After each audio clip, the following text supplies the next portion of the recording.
This broadcast from IOF TV is brought to you by T-Cartor and Lumonite.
Hello and welcome to live coverage from Hungary for the European Orienteering Championships and World Cup.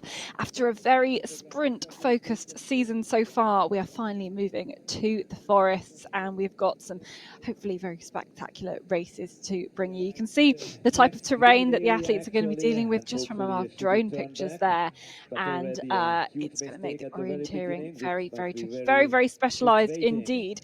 Now, luckily for not just these spectators, but also for the athletes, there has been some rain in the arena on the course today, which means temperatures mid-20s as opposed to what they were in maybe some parts of qualification, or what temperatures can get up to around here into the mid-30s. So the orienteers will definitely be thankful of the bit of rain that they've had, but it could make slopes tricky. It's still going to be really quite tough conditions out there, and this just kind of shows you what type of terrain we've got. This mountainside here, the slope orienteering, the kind of flat tops and very, very steep edges that we've got here, very mixed kind of vegetation, some open, some wooded. It's all going to provide a challenge, and already we've had quite a few women out for the last hour or so running into this terrain and making their best attempts at their courses so far. We've already had the qualification from yesterday.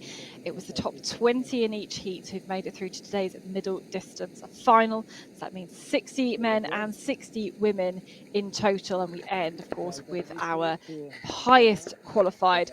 So 4.5 kilometers then for the women, a lot of climb. Look at that, 340 meters. Estimated the winning time, actually quite long for middle distance, at the 36 minutes, and it's a 2-minute start interval. This is one of our controls, which we'll talk you through in just a moment. This is control number 5 on the women's.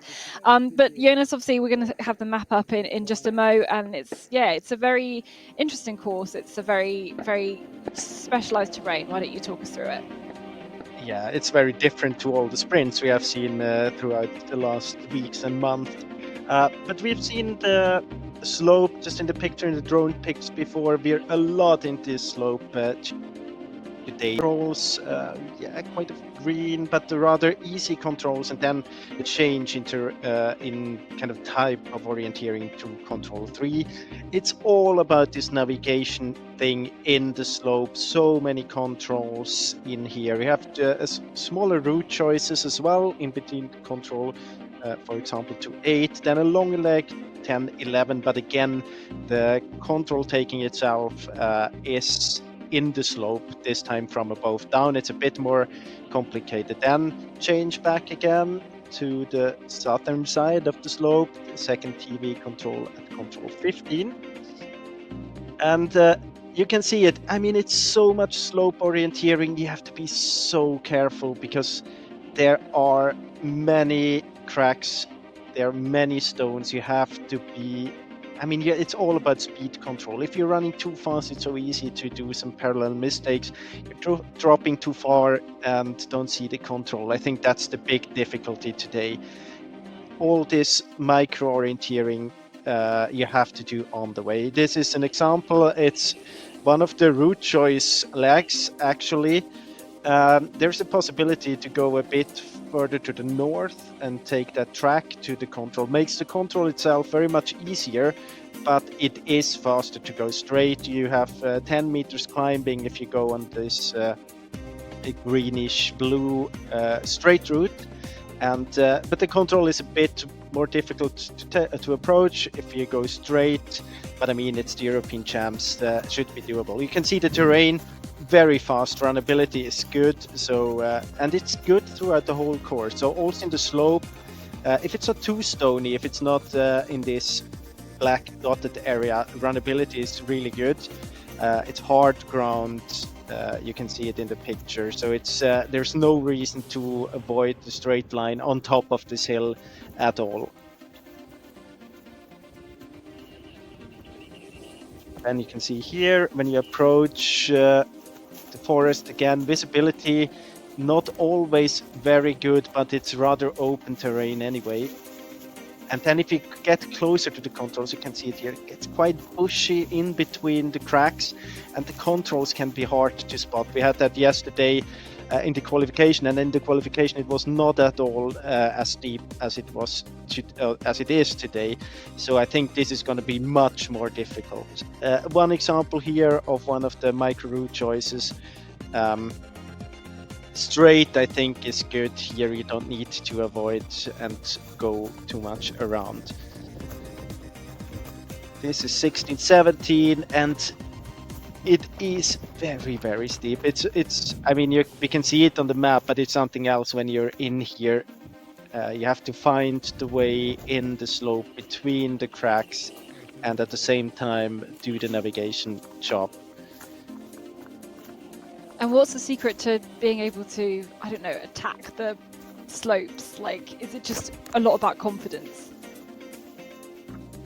I mean, it's a very special skill in orienteering. The navigation in the slope with not dropping too far, not climbing too much, especially when you have to sometimes avoid cracks on the way. So you have to sometimes go a bit lower or climb a bit, but you have to keep track in your head if you're too low now or if you're high enough. So I think that's the difficulty in this part as well, when it's that steep, kind of keep cool and do the navigation work on the way, even if it's almost 30 degrees. It's tough, and you have to keep focused all the way. There's almost never the chance to recover a bit and just I don't know, and just let the orienteering aside. You have it 10, 11, you have it then from 12 to 14, but otherwise it's very intense orienteering all the way. Yeah, there are a lot of controls out there as well, and lots of very, very short controls, which keeps that intensity up. We've got towards the end of this start list now. That was based on the qualification, so the heat winners going last in the qualification, as we can see Mia Nittinen in towards the finish here. She's going to set, in fact, a new fastest time here. Look, long time so far. She's the first to go under the 50-minute mark. But if maybe we should have a little chat about the end of that start list and who are amongst our favourites. I mean, the favorites.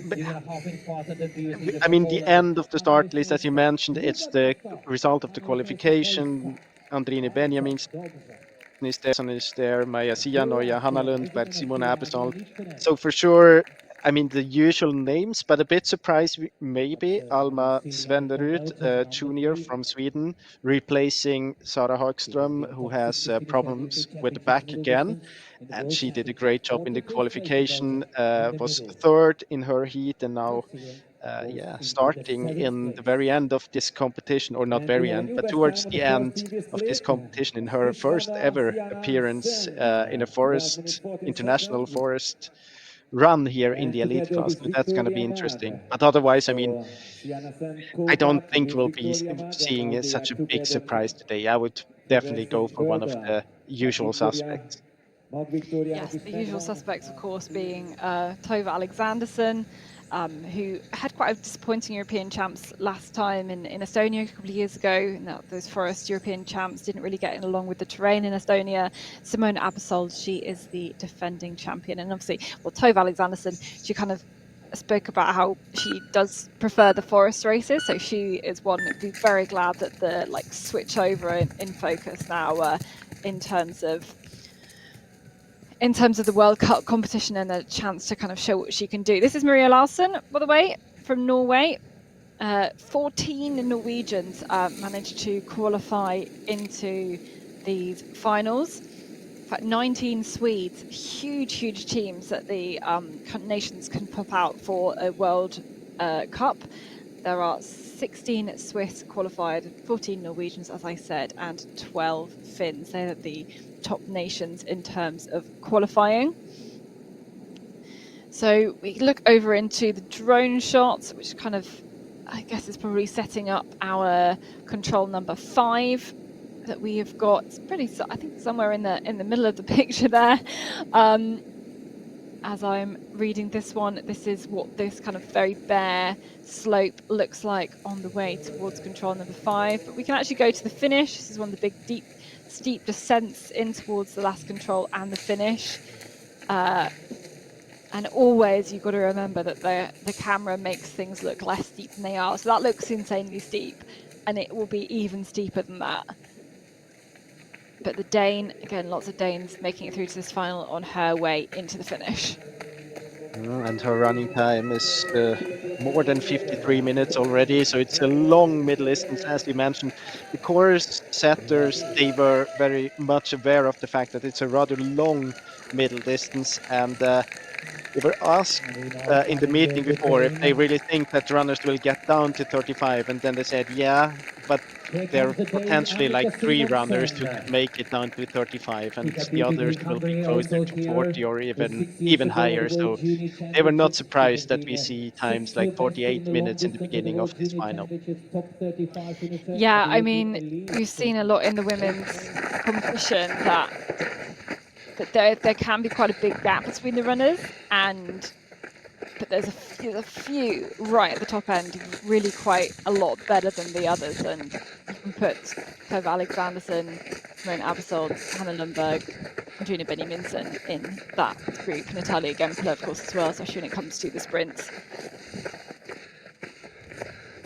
So this is Paula Gross. Yeah, on her way to number 5. Exactly. Was an okay start, maybe not. Yeah, let's see. Couldn't spot any very big mistakes here in the beginning for her. Here she is. Behind. Sienna Sell, also from Switzerland, leading here at this first field control.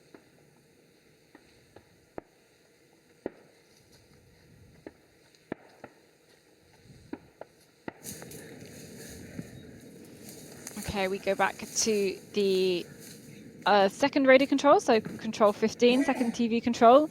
Teresa Retourier now, she's just got married, so it was Teresa Yanashikova.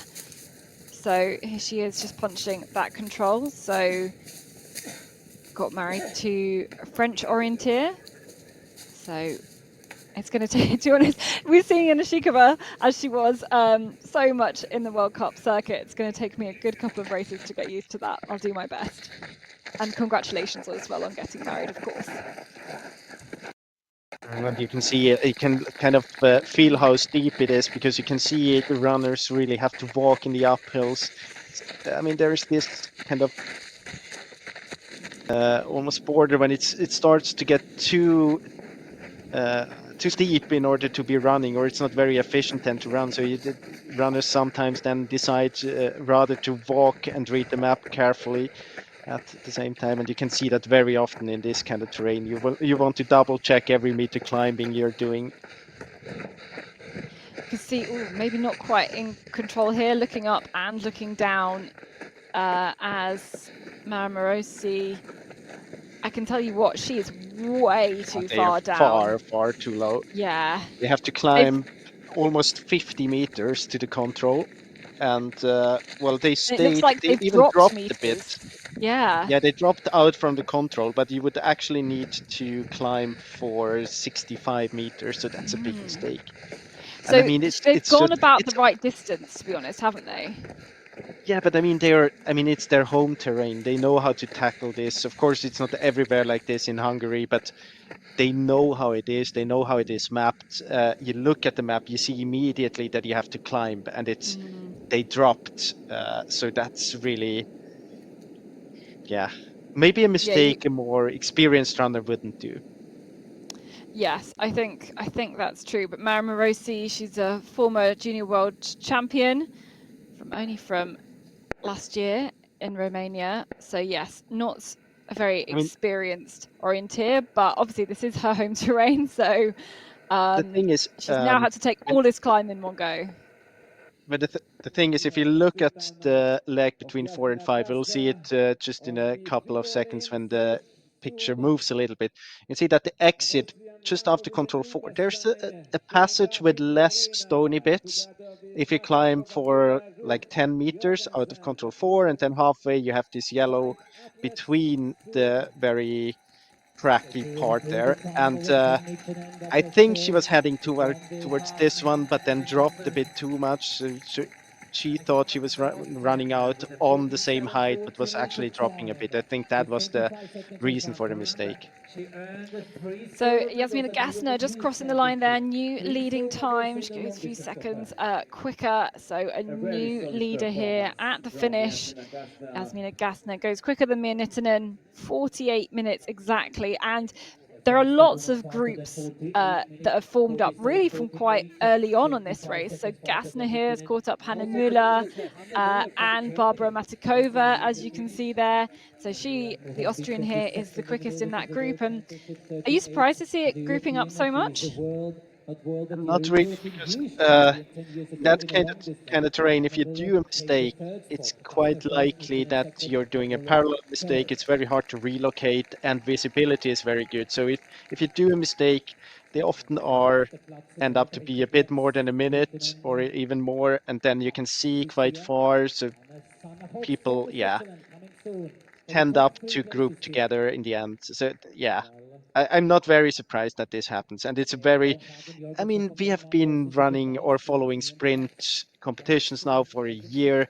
It was yeah, I mean, they had now 3 weeks to change technique, and this is a very special kind of terrain where you actually would like to prepare a bit more carefully towards two. So I think this everything together makes it quite likely that they group up. Maybe we'll see less groups as further down the start list we get. Yes, I can imagine we will. So this looks like on the way to control number 15. This is Oksanen here, Maiju Oksanen from Finland. And you can see, yeah, look at that. She's already 8 minutes down. Let's catch up to the finish. Sanna Hotz, another of the Swiss athletes in here on the run in. And she, in fact, has, yeah, I think been running by herself for quite a lot of it. Only 2 seconds slower than Gassner in the end. Very, very close between those two leaders then. And yeah, been running by herself, supposed to Gassner being in that group. There we go. Next up, Amanda Klein into the finish here. But a long way down for her. Equal time with Fiona Bunn in the end. It's a long middle distance if you've been out for more than an hour. Let's get back to the middle of the forest, number 15, Ida Egvig Christiansen. She did quite a big mistake already in the beginning of the course. Definitely one of the reasons why she is, yeah, almost or more than 6 minutes behind.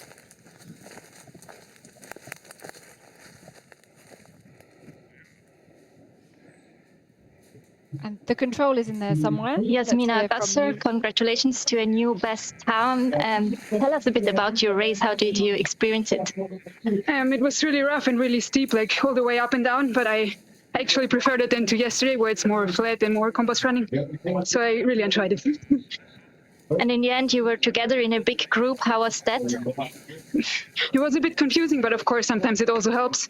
I was like with the German and the Czech girl from the beginning, and I was leading quite a lot. But then there was a big group, and I think it helps, but it also confuses. So. And what was your tactic during this race? I really tried to be careful when it's like down the cliffs, so that I really check the direction again, and I'm sure where I am on the top. Yeah, and then just enjoy the race. Thanks and congratulations again. Thank you.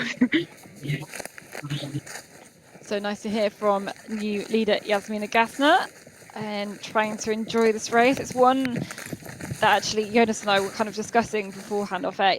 It's going to feel very, very slow for these athletes, therefore not super enjoyable, because you're always doing stuff like this, dropping down, climbing, contouring along. It's hard to get a sense of speed and a sense of flow in this terrain. I don't know how many of the runners you will hear saying the sentence that they enjoyed this race more than yesterday's, actually. Because yesterday you could really get a flow into your run. It was good runnability. It was rather easy orienteering. Today it's a fight from the beginning to the finish.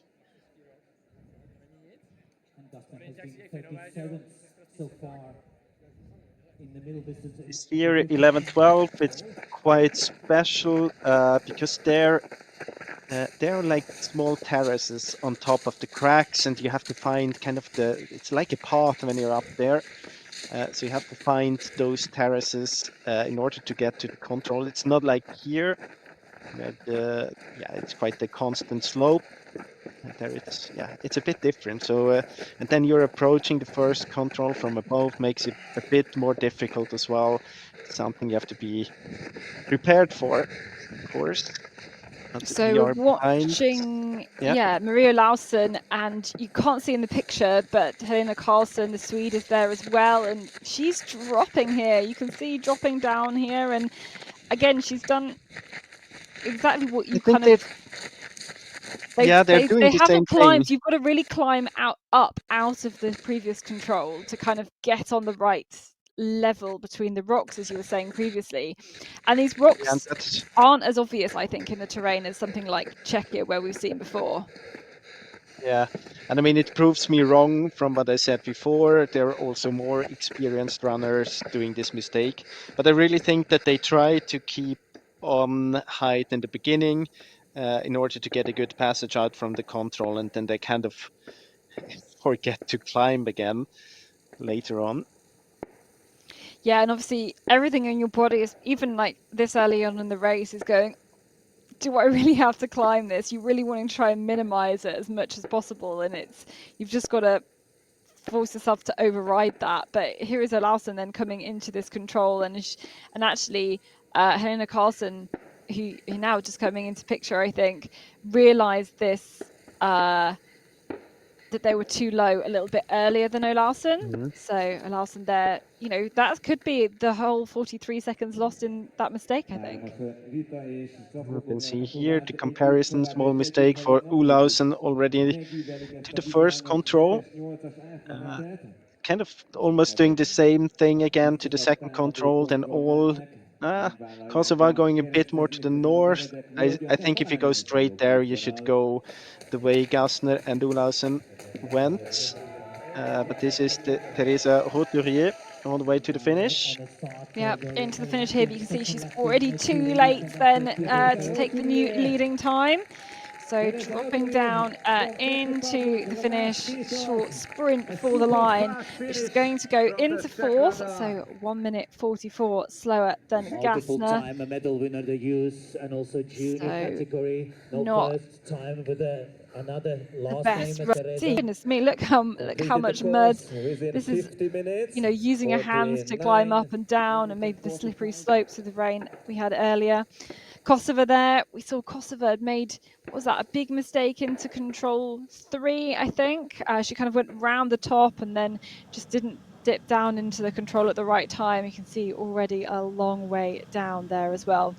Another of the Hungarians here, Szila Kardonyi. the Hungarians in general have had a really good kind of batch of results as juniors. So it's going to be exciting to see what they can do as seniors. Often the transition from junior to senior hasn't been the best in this. You know, they've shown so much promise as juniors, but never quite transitioned as one would hope to the senior level. But it's going to be really exciting to see what they can do on home soil, because that does make a huge difference. Garden is also out on the field, completing without any mistake the first very tricky flat part. The green areas. Approaching control number 2. And hopefully there's good conditions there in the arena for watching these races and being able to cheer in the favourite runners. Let's compare Gassner and Smelikova. Yeah, it was unnecessary for Smelikova to go all the way up to the path. I mean, we have seen how good the runnability is in this rather flat area, but she doesn't lose a lot of time compared to Gassner. Then this change here, transition to the other side, that's what I said before. Here it's important to find kind of the right terrace. Then this one control 13, the one control not in the slope. I think it's the only one in the whole course. Oh, maybe aside from numbers 1 and 2, depends what you mean. Yeah, but Depends they're in the slope as well. Yeah. They're in the slope, Just but not not in in the this steep kind of slope. Yeah. Camilla Staver, interesting. Kind of a comeback for her. Was away from 2021. There she finished 4th in the middle distance at the World Championships. Haven't seen her since then. Was also on maternal leave. This is Anna Dukorn on her way to control number 5. She's just got to be careful to, again, be high enough. But this looks like quite a different line compared to the others, although, again, she's just got to be careful not to drop really anything. She's got to be climbing throughout the whole leg here. And, of course, Anna Dukorn took her first top 3 in a World Cup this year, back in the sprint races down in Italy. Very different terrain for her, of course, today. Yeah, but very interesting name. She was both 4th at the World Championships and at the European Championships in middle distance. So she knows how to perform on the middle distance.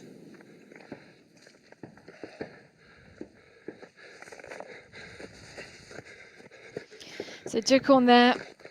Sienna Sen still the leader at this point. So Dukorn over a minute down at the moment. And obviously still not at the control. Looks like she has caught Sophie Bachmann, who is the Swiss runner in the picture. But Dukorn there down in 12th place. And then there's quite a big route choice decision to make actually on this next control, right? Yeah, just to summarize, Bachmann did a mistake in the beginning, but to the next control, I think we come back when you see it on the map again, because it's hard to explain if you don't see it, but it's an interesting leg for sure. Caroline Olsen took quite an emotional silver medal in the knockout sprint a month ago in Edinburgh, but back now into the forest, her usual kind of jumping style, very familiar running style, and we'll see what she is able to do. Clearly all of the Swedes have opted for the white bottoms today. That seems to have been a team decision in the hot weather. Here's Smelikova. We saw her on the GPS tracking, and yeah, look, she's going to set a new fastest time here. Actually see one of the runners with tights today. I think it's going to be very warm if you wear tights. But back to Smelikova, punching there. That's new best time, 30 seconds quicker compared to Sanna Hotz.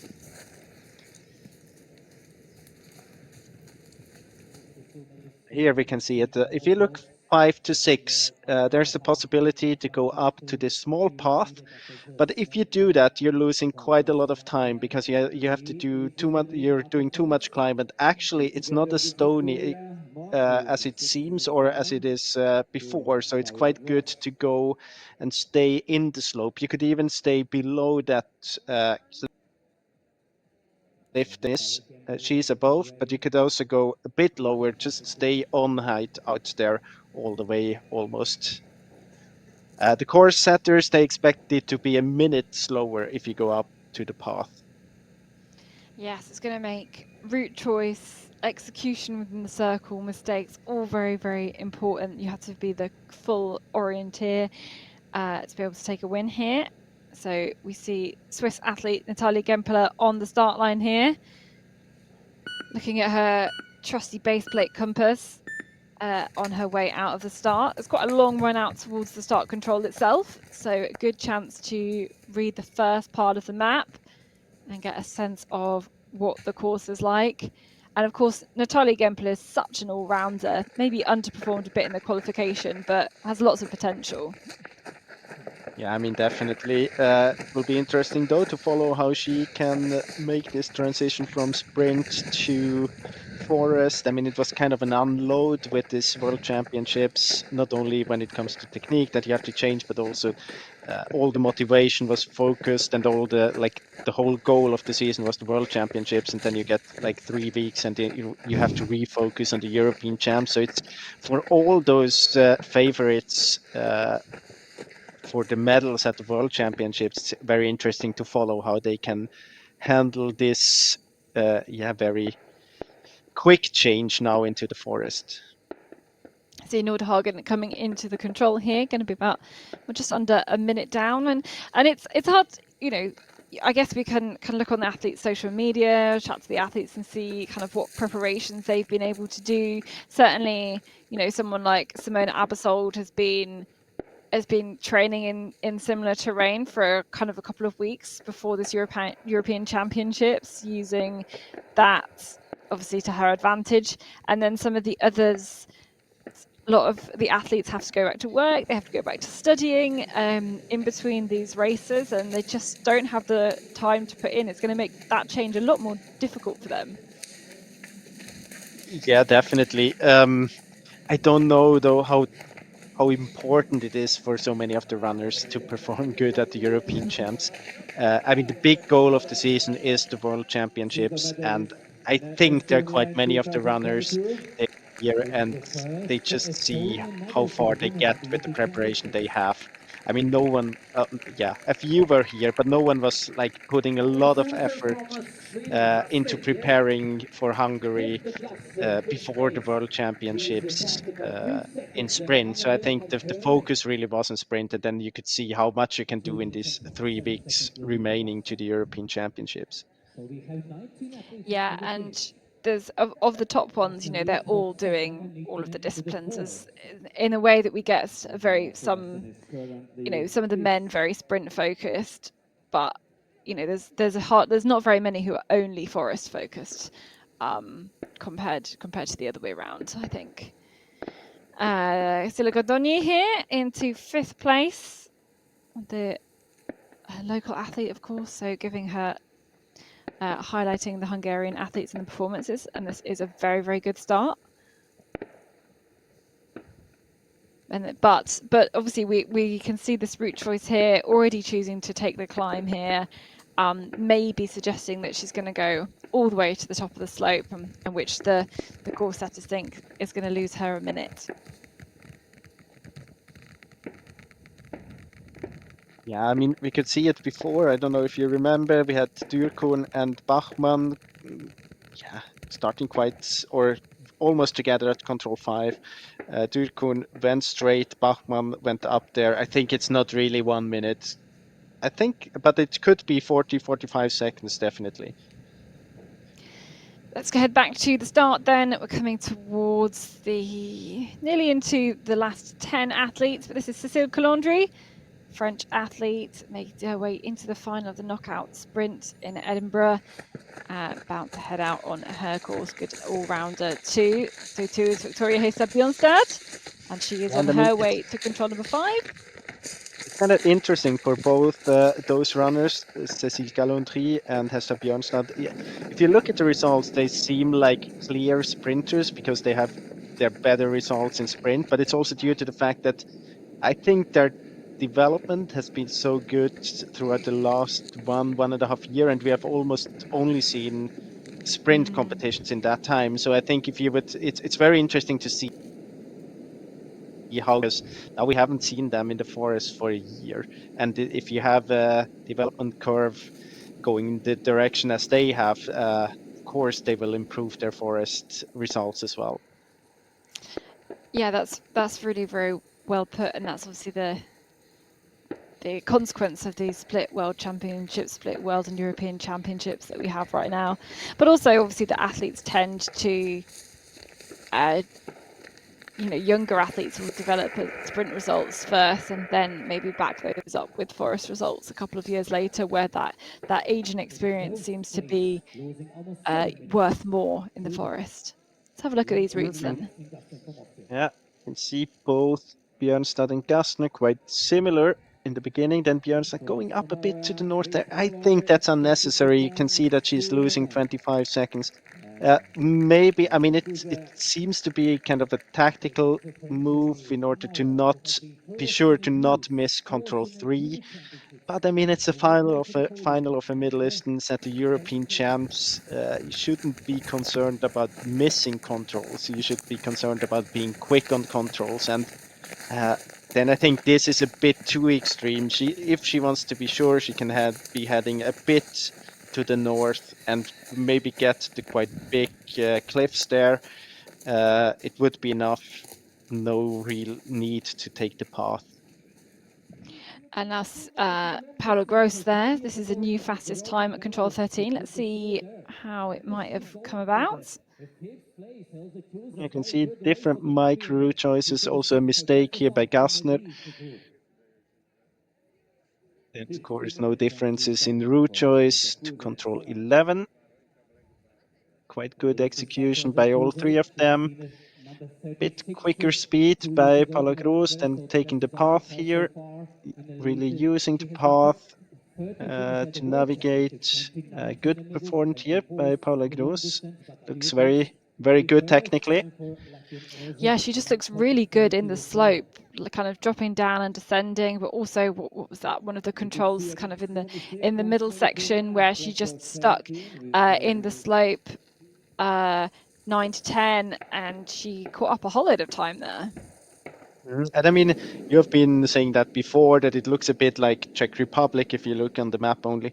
I would say that it's not only Czech Republic, you can also find parts in Switzerland where it's very steep and where you have to navigate a lot in the slope. So I think it's definitely not a disadvantage for the Swiss that the terrain is like this when you don't have a lot of time to prepare for it.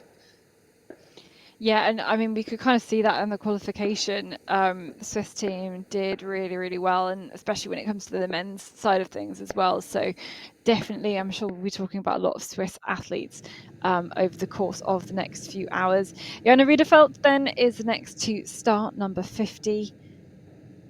So into the last 10 runners, you can just see checking the compass there, trying to keep relaxed on the start line itself. She's obviously been sat in quarantine all afternoon.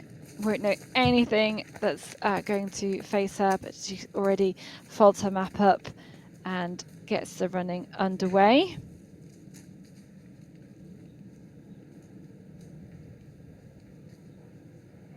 And straight out of the start. It's quite a long run out. We don't even see the start kites, but it does give us a little indication of what some of this kind of white and greener terrain is all about at the very, very start. This is obviously one of the flatter sections of the race today. And we've got, let me see how many athletes we've had into the finish now. For 24 athletes into the finish, my Oxen just finishing fairly recently. Let's have a look at Camilla Stava, because generally when we get someone by themselves, it is not a good. Definitely not a good sign for Camilla Stava. You can see that she loses kind of direction there. And then I think she never really gets into the valley she thinks that she's in the first one, but she was in the second one. Now going back on the path first, having to stop because she's surprised that the path is coming, and then relocate from there. Yeah, definitely not a good start for her. Yeah, and that's what comes with the pressure of, you know, European champs races and maybe really trying to push hard up the hill, and everything can fall apart very, very quickly. But currently number 5, our first TV split. And again, she's got to be careful to keep climbing. Yeah, interesting as well that I hope we will see a replay, because Natalia Kempele, as we have her in the picture here, she's not far behind Olsson, started 2 minutes behind, and they went on different routes to control 3, which was quite decisive. So Smelikova here into the finish. She had a great split at the previous control, at the previous TV control, but you can see she's lost a few seconds between there and here at the finish line, because she is going to be down. Just going to see if she can sneak into the top 3. And Smelikova, yeah, she's into 3rd place. I hope we will go back to the drone picture again, because now we're waiting for Caroline Olsson. And the last thing we could see before we kind of switched to Smelikova was that Natalia Kempele seemed to be quite low in the slope there as well.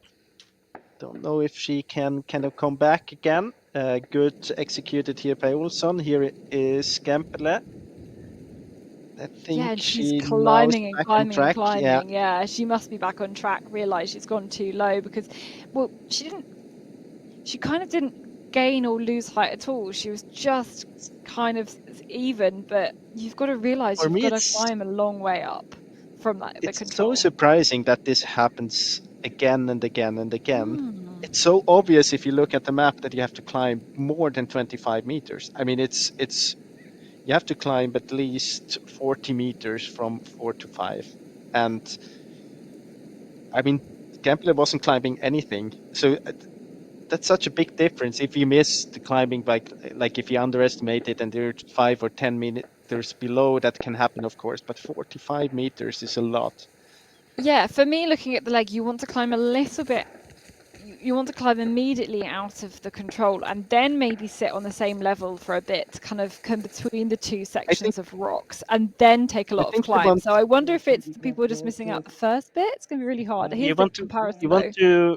You want to stay for about 50 meters and then do the climbing 10 meters, then stay for about 100 meters and then do the rest of the climbing.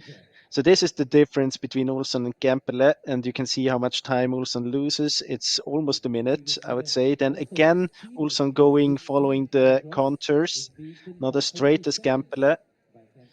And you would want to do it exactly as Olsson was doing it. First, take about, stay on the height or take a 10 meters climb, then stay there until you get the last section straight up to avoid the rocky bits. So Marika Taney, former European champion, about to head out of the start.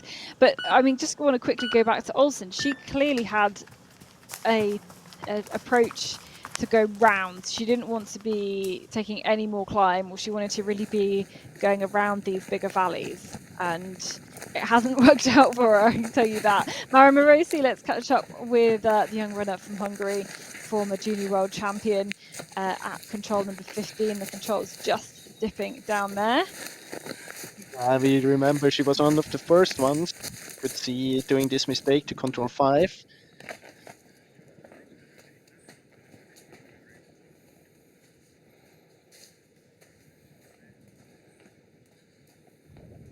Only a few more controls to go now. Then for Mara Morosi, she makes her way towards the finish. But yeah, again, a lot of these controls in the slopes, it's quite similar techniques that's being tested and tested and tested to the max. Lots of controls. So for me, lots of opportunities for runners to make mistakes in my mind. Jana Petrova then from Czechia next to start. Great qualification from her. Yeah, she's never been better than 35th in a individual World Cup race, and then she had such a qualification yesterday. Very good race there. Here we have the two Hungarians still together.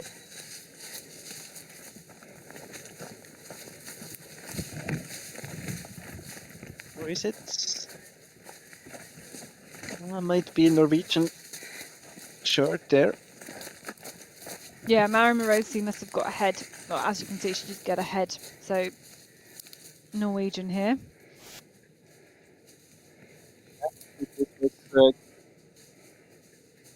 With a little shirt.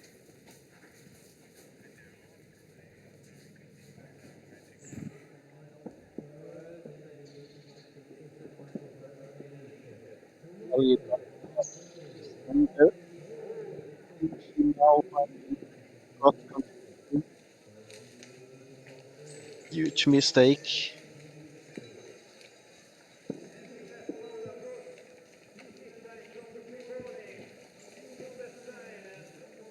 And we're waiting for Paula Gross on the way to the finish. Yeah, she should be dropping around here, down here very soon, but we've got Silva Loinen as well. Basically, I think she's caught up a whole load, another group here. This is a fantastic run from Paula Gross here. Really going to make an impact. It was technically very, very strong, where you could see the GPS there in the middle section. You could see that she had a plan when she was doing the transition from one side to the other, really used the tracks, and then you could see it in the slope as well, that she had great control over the climbing or descending bit. So good performance, what we could see at least from Paula Gross. Yeah, it looked absolutely fantastic. She's rewarded by a new leading time, nearly 2 minutes quicker than anybody else, so 46.05. It's still a much longer time than we're expecting from our winners, but a clear lead at the moment from Paula Gross, and she should be very happy with that. Let's have a little check then, see where she managed to get that 2 minutes ahead of Gassner. So obviously going high to control number 16. Yeah, that's okay. You could go more straight to 17, but then you have to climb up through the cracks, so maybe a good decision to go a bit around there. And maybe a mistake from Gassner right at the end as well.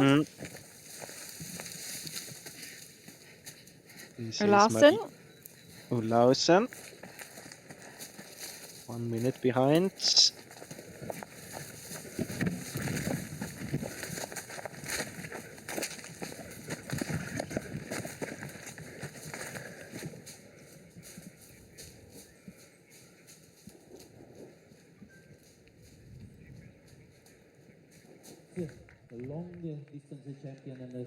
Sienna Sen into the finish, into 10th place.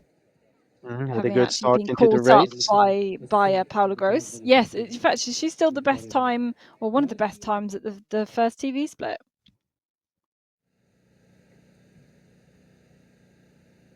Van der Hayu next up to begin her campaign.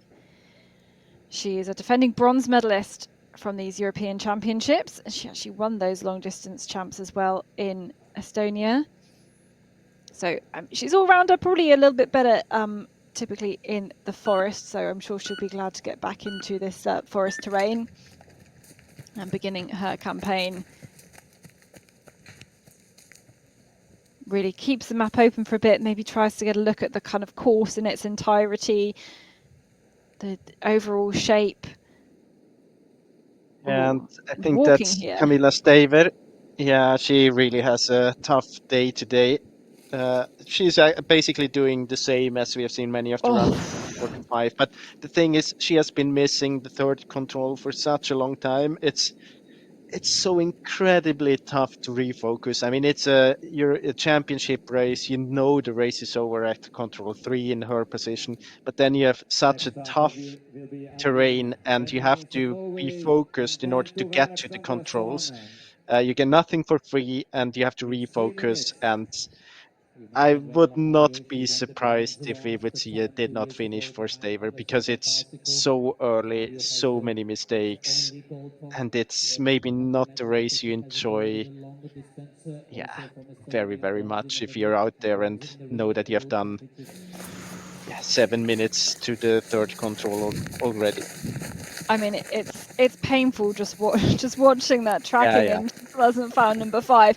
Honestly, if she finishes this course and this route, I mean, that'll be pretty incredible. But it is inbuilt into some orienteers. You do not DNF, so I really hope that she gets all the way around the course as well. But she is really struggling on that lower level right now, and in fact, this is at Riedefeld. Riedefeld, I think, is going to get to the control before her, because as long as Riedefeld doesn't get distracted by Staver down there, she still actually needs to climb a bit more.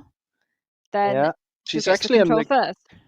She's actually in a good way, but I think she's seen other runners now lower down the slope, so she's not 100% sure if she has to climb or to drop. Yeah, the control is still like on the left of picture, I think there. Although we can see one runner in the middle of the picture. Yeah, I think that's the probably control is in this forest bit up to the left. Yeah, here we can see one runner, but might be Kracht. Yeah, it might be. Yeah, you can see now that the 2 of them to the left, or 3 of them, must be. There are only 2 on the GPS. Maybe it's some. Maybe it's a camera. There's a camera operator. Yeah. But is Kracht now getting just dropped down to the others as well? Oof. Because obviously you're so the instruction is, you're looking at this control and you know it's like above a bit of forest. So I think everyone's seen that bit of forest below and then thinking that's where they're going. Honestly, where does she think she is when she wants to drop down from where she was? She would need to be like, yeah, you have to be on the top, right? Yeah, exactly. Or she has to see the top at least. Yeah. So it's a bit surprising, but yeah, I mean, that's not really what you think about when you're in the situation, of course. It's very easy to say that from here, but I just want to highlight that you can avoid it if you think it through, if you think through the whole situation. But I think that she's just could spot. Challenge of orienteering, though. That's like running fast enough and still being able to think. And I think she was on perfectly way, and then she could spot Staver down there, and she started to think what could have gone wrong for her, and then she was in there as well. Yep, and I think Riederfeld's basically been totally distracted by seeing Staver. Kracht, meanwhile, seems to have got the control okay. So we'll see what Tove Alexanderson can make of all of this, because she's a runner who can make big mistakes, but she will be so excited to be back in the forest after taking 2 world titles in the sprint. She's super excited to be back in the forest, and I mean, she's so strong. I think she will do well on these uphills and on the downhills as well. Here's Anna Jukorn, and I think it was Sophie Bachmann who she'd caught up here. Yes, it is. So Jukorn has just overshot this control. This is I think it's quite a confusing control, because you get the advertising banners like a little bit before the control. So I think a few runners will look for where the advertisements are and then get a bit put off by where the actual control is. So I think Staver has realised she does need to now climb up towards control 5, so that is good, and I think Riederfeld is following suit as well. Here's Marika Taney.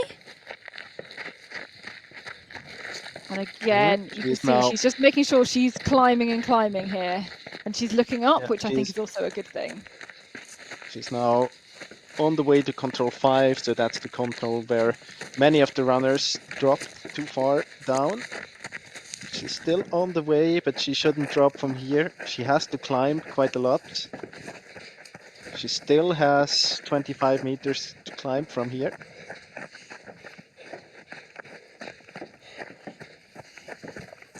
And again, just the amount that she's looking down is really concerning me again. Oh Yeah, she's no. going down as well. It's going to be really interesting to hear from these athletes Don't know if what they're seeing and what their interpretation is, and why so maybe many are they making exactly the same mistake. can see like kind of a track or something somewhere and think that they're too high, but it's, I don't know, I can't really explain it. Anyway, Rita Morosi home in 14th. Here is Taney. She's still looking down. She really changed from, just a minute ago where she was looking up and looking up and looking up. And now she's really looking down everywhere. She's not going slowly through this terrain either, but she's not.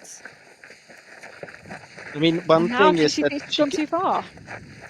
many of the runners, they run out on height and then they get, I think that then they think that it's this track just above the control and they start to look down. But why they start to think that they are up there already, I don't know. But she is far too low now. Now she has to climb 50 meters in order to get up to the control. Yeah. And I mean, She's 50 probably in the meters is like, green. it's the climbing, not the distance to the control.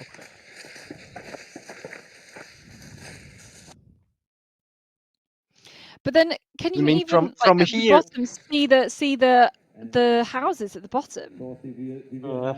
I mean, you can see that those tracks there halfway. I think there they start to think that they're on this. There's like kind of a line of tracks towards the control, that they're there somewhere, and that they have to drop a bit. And I mean, now when she's down there, it's hard to relocate. Of course, she is in the forest. Yeah, she could notice it, but there is a bit of forest around the control as well. So it's not really from where she is now that I think it's very surprising that she's doing a parallel mistake. It's how it starts with this mistake. Yeah, and those trees in the bottom, I mean, you can kind of see what it's like here as well. It all looks very white, This is very, very white forest. Yeah, this is interesting as well. We've seen Kempele, she's always going straight. Was very good so far. Good approach to 8. Of course, it takes a bit more energy, but then out of 9, for the first time, she's going a bit around, and she's doing the first mistake to control 10. Waiting for the start signal.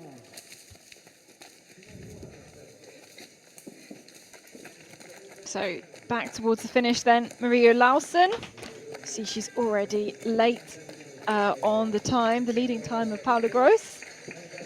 And Olausen, I think she's caught Gerald Renningsund. The two Norwegians in together. Olausen, this will be a clear second place for her at the moment. Taking a good finish ahead of her teammates, so 1 minute and 1 second slower than Gross. Puts her in second place so far, but still no one even under 45 minutes when we have an expected winning time of 36. But we do have pretty much nearly everybody out in the field now.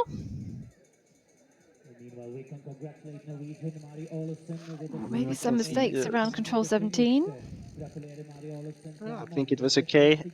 Slightly different exits from control 17 by Gross and Olausen. And this here is the last starter. Yes, Simona Abersold is the defending champion.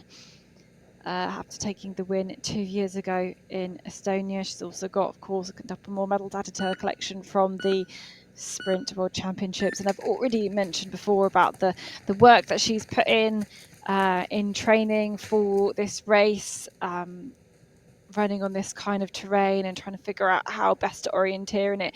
Quite similar to how she did a couple of years ago in preparation for those Estonian European Championships, spending a lot of time in the terrain. And in fact, I was reading something just before the World Championships about all of the athletes and where they're based. And Simona Abersold isn't really based anywhere. She's based in whatever Airbnb or equivalent is close to where the next terrain is. So she's always on the move, living out of a suitcase, but does pay off. These are the current standings then at the finish. Paula Gross, our current leader, 46.05, still a very long time.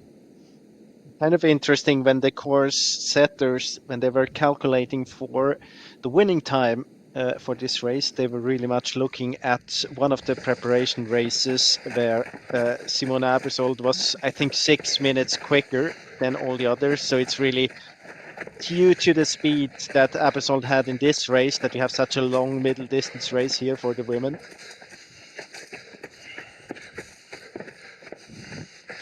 But Van der Heij's got great forest credentials. Let's see what she can do to control number 5. Again, it looks pretty good. I can actually say Marika Taney has now, but only just now, found the control number 5. So I'm she just was going to all try the and way. find out how much she's lost. She's lost about 6 minutes on that, 5.5. She was all the way back at control 4 in order to relocate. But this is how much climbing, even if you execute this well, which Hayu has done, she's a brilliant execution of this control, you still have to climb all of this, be nearly bent double walking up this slope, because that is how steep it is. So if you think that you don't have to do that on this control, yeah, wow. I'm looking at the GPS, and I hope that we were gonna go a bit live soon to Alexanderson. Yes, me too. Because she is kind of doing the staver mistake to control 3. Yes, let's see. Oh no, we're going to see Hayu and Grosso, the comparison first. Grosso, of course, our current leader at the finish, paired with Hayu, who we've just seen. Very similar here to the first control, then different approaches to control 2, but you can see that Gross isn't very distinct. She should have kept on going straight. Hayu, as you mentioned before, a very good execution to control 5, but then I think she's climbing up now towards the path. And Trina Benjaminson then on her way towards split number 1, doing a lot of climb here through this kind of scrubby terrain. And honestly, as Benjaminson gets this control, we could see Alexanderson at this control, yet she hasn't got to number 3 yet, or even number... This is Alexanderson, but she has to go to control... that's control 5. Yeah. Hang on, does she... So she has not been at 3 and 4. No. She's done... So how did she find her way here? I think she just got to the control, and then she checked the bib number and was okay and continued. I wonder if she's going to read now to control 4, or if she's going to read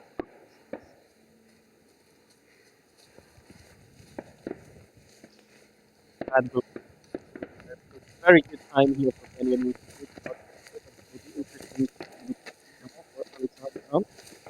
We are turning back again.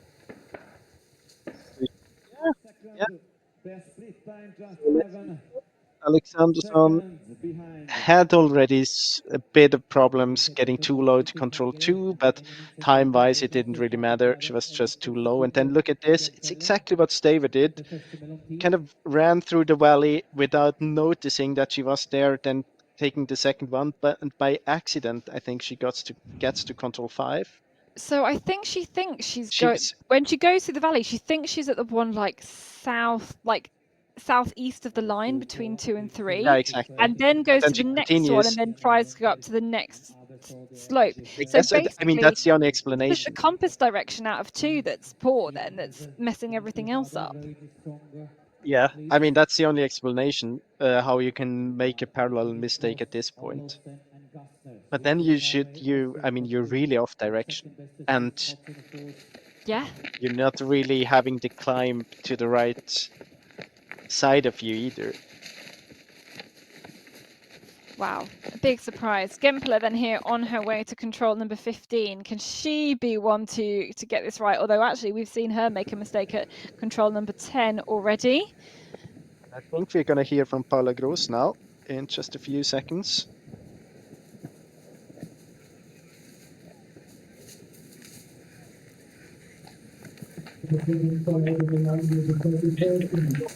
Here in the finish is now Paula Gross. It seemed like you hurt yourself in the downhill to the last control. What happened? Yeah, it was actually in the slow to the second last. I don't really know. I think I slipped and then I hurt my knee on the ground, probably on a stone or something. And yeah, it is pretty deep, so it hurted. But I thought, okay, come on, 2 controls, you can do this. So I made it to the finish. But yeah, I think it's not so good, but we'll see. And it looked like you had a great race out there. How was it for you? In the beginning, it was not so great. Actually, I didn't really find a good rhythm. I made a mistake to the 4th control, I think, and then the bad route choice. And so I was like, oh no. And then somehow I managed to get into the race finally. And yeah, it was really tough. I missed the first refreshment control. I didn't see the water. Then suddenly I checked on the control description and saw, oh damn, it is already over. It passed. And then, yeah, I was just hoping the next one would come soon. So it was tough. But yeah, the rest was quite okay technically. And physically, I think it's tough for everyone. I tried my best. I tried so hard, yeah. Thanks and congratulations anyway for a great race. Thank you. Oh, really interesting to hear from Paula Gross, and I hope that she manages, of course, to kind of recover from. Sounds like actually not to be quite a significant knee bash there. But we catch up now with Tove Alexanderson. She's lost 3 minutes on that control. It's interesting now. She shouldn't be in the risk for dropping too much because she's already been at control 5. She knows approximately how it looks like around there. Of course, it's something different if you come from another direction. It's okay though. She doesn't follow this track that went down a bit to the left. No, and she'll know that you know, Maya. I think Maya Cianoia is kind of just behind her, so started 2 minutes after her. So obviously it gives her initial indication of as to how much time she's lost. But yeah, now climbing again back up towards the control. And I actually want to reflect on something that we just heard there from Paula Gross about not feeling the flow and then having to try and get into the map, having to try and like feel satisfied with the orienteering. It's so mentally difficult to regain that focus, isn't it? Yeah, it is definitely. But I think about not being in the flow today is actually no one will feel that they will be dancing through the course here. I mean, it's not the kind of race where you get a good flow. You have to. I mean, it's all in the slope. It's either up, down, or just parallel to the slope. Very stony.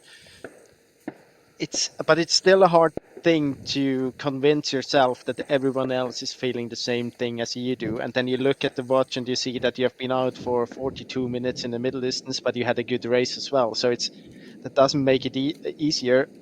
So it is a tough one, this one. This race here is really tough.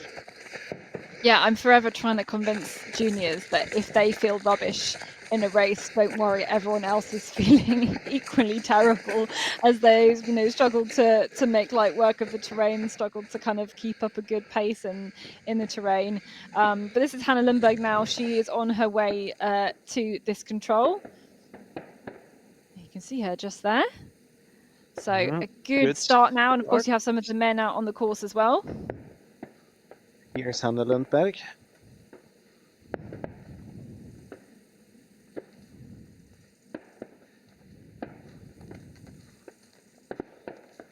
So Gempler, Benjaminsen, Harju in the top ones. So Lundberg goes into 3rd place, just 19 seconds down.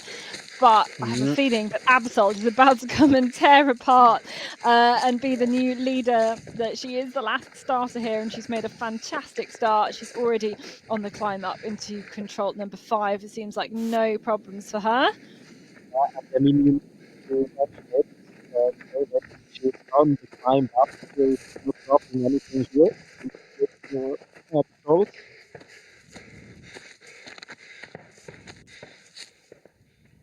That's very good. Very good start for Simona Absol.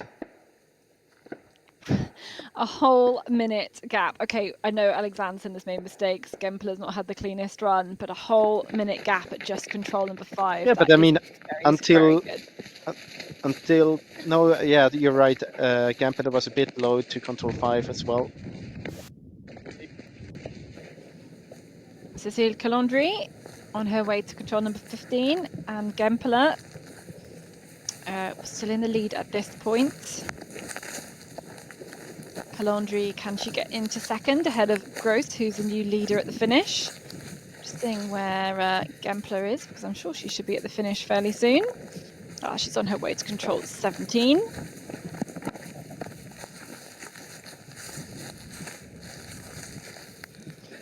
Oh, and she's very, very close. It's literally just down there, hidden, tucked right under the crag.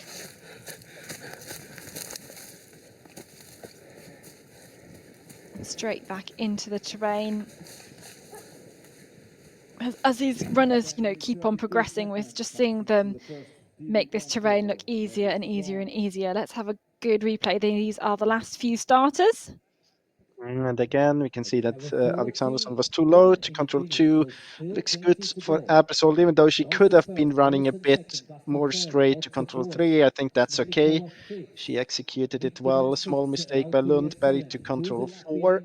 And you can quite clear. You can also see that Abersold staying in the slope. I think Alexanderson went up there again from 5 to 6. And see Lundberg also went up there. Yes, so these are the standings at split 1. Everyone has been through this point. Abersold at the moment, the last starter. The defending champion has a whole minute on the rest of the field, so all to play for. And just looking up at the tracking as well, she may well be catching some of the other runners, including Hannah Lundberg. So that'd be 2 minutes caught on her. Sia Noya as well, 4 minutes caught on her. So looking very, very good for the Swiss athlete. But otherwise, if you look still down in these top 20 in terms of standings, that's split number 1 control number 5, a really quite considerable mix of nations in the top spots. Maybe not quite when we get to the finish, but certainly at this early stage, lots and lots of nations represented there in this early stage of this distance race. Really great to see. But of course, we see the big difference, and Tove Alexanderson down in 35th with that mistake there. We do see quite a big difference, certainly in the physicality between these women, and that'll tend to come towards the end of the race, and especially as people get tired, they'll make even more mistakes, things like that. This is the descent then down towards the finish. Who are we looking out for? I think we are looking out for Gempler, should be the next one down. And maybe Björnstad as well. I think Gempler is doing a small mistake to control 18, so I think you're going to see Björnstad first. Yeah, I think we might, because the other two are a little bit too low, and now they have to climb.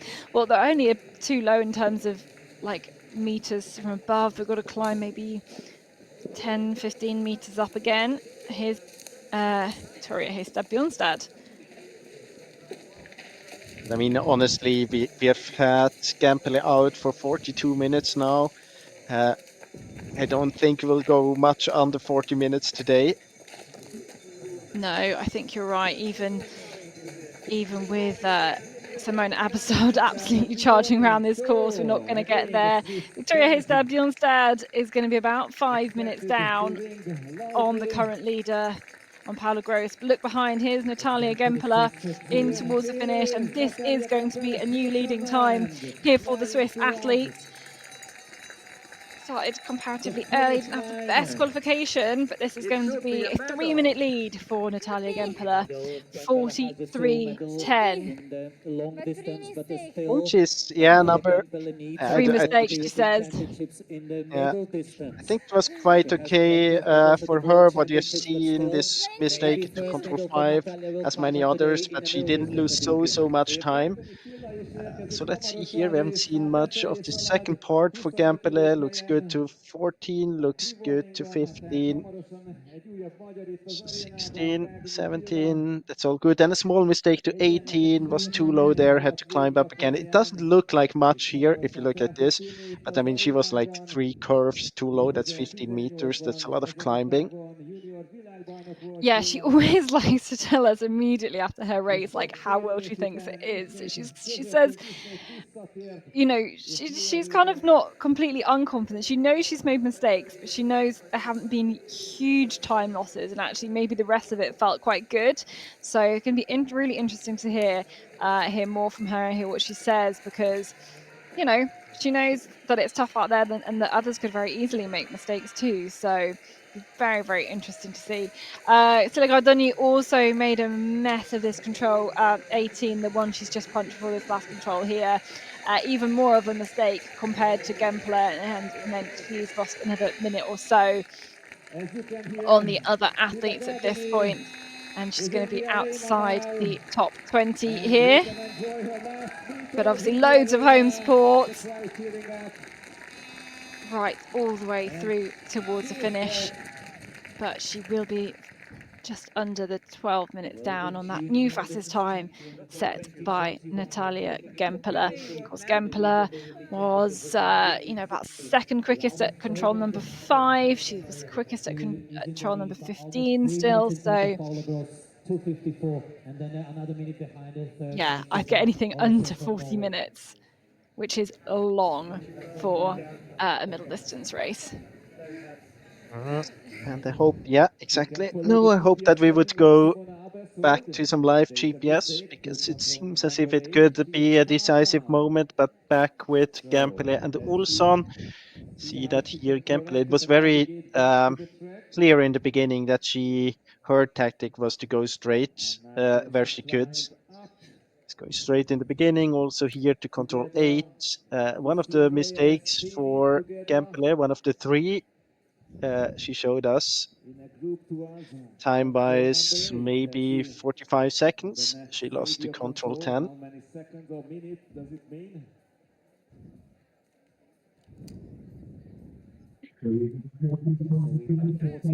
Natalia, you came into the finish with a big lead. How was your race today? Very tough. It was very long, and it was like a lot of climbing and always fighting. I did 3 mistakes, and I hope that it will be fair and they also make mistake. But like, especially on a downhill, like you go almost like a downhill, this like mountain bike downhill, but without wheels. Yeah, and you mentioned 3 mistakes. What happened there? Yeah, it's everywhere different like problem, but everything like same. I didn't do something in my system, so I mostly it's when I stop to do my like job and I think it's like what I did before it's wrong, and I'm here like as I see something what I didn't plan yet, I make a correction and it's not the right correction, so I had to go further my plan to follow I had to follow my plan, but I like make correction to the wrong situation. Okay, but at the moment it still looks like a medal. Are you anyways satisfied with your race? More yes than no. I managed to come back. Thanks and congratulations. Thank you very much. Yes, well, she did manage to come back. Olsen here in towards the finish, looking for a top 10 at the moment. Big time gaps though. Olsen, you can see, into 9th spot. And I guess maybe what Natalia Gempler was trying to explain was maybe she had a plan. She thought she was off the plan. She was actually fine. Made what she thought was a correction, and then ended up making a mistake from that. And it's really, you really have to have, when you're second guessing yourself, things get complicated. I think what's the problem here is that sometimes things in the terrain that you plan to see are not as clear as you think on beforehand, and when you don't see the things you want to see, you start to adapt the plan in your head, and then it's always a risk if you have to make changes to the initial plan, and especially then when you do them and you would not have needed to do it, then of course it's very likely that this is the beginning of a mistake. And this, seeing things that you're not expecting or not seeing things that you do expect, that's more, I guess, inexperience in this terrain, or not being as practiced in the forest orienteering kind of system and technique that she normally has really well. Well, I think it's when you're not that experienced in that kind of terrain and you don't really know, have a clear picture in your head how all the features look in the terrain, how clear the cracks are, how distinct these yellow bits are, how good you see the stony parts, and then you get there and it doesn't seem, or it is not, it doesn't look in a way as you have it in your head, because as usually you try to make up a picture in your head if you're running actively, and then adapt and double check it with the terrain you have in front of you to avoid mistakes. And when this check doesn't really work, then you usually adapt a bit and you try to find out where you really are, because usually you're then not at the point you want to be. And I mean, if this correction or this system doesn't really work, then you end up in a situation as Gempele described. We could see also a mistake by Gallandry to the last control. I think it was quite a big one, actually. Oh yeah, she's gone a lot further north onto a completely different spur. But we're looking now for Sandra Grosberger to come down the slope, and I think Staver's missed out some controls. Not sure.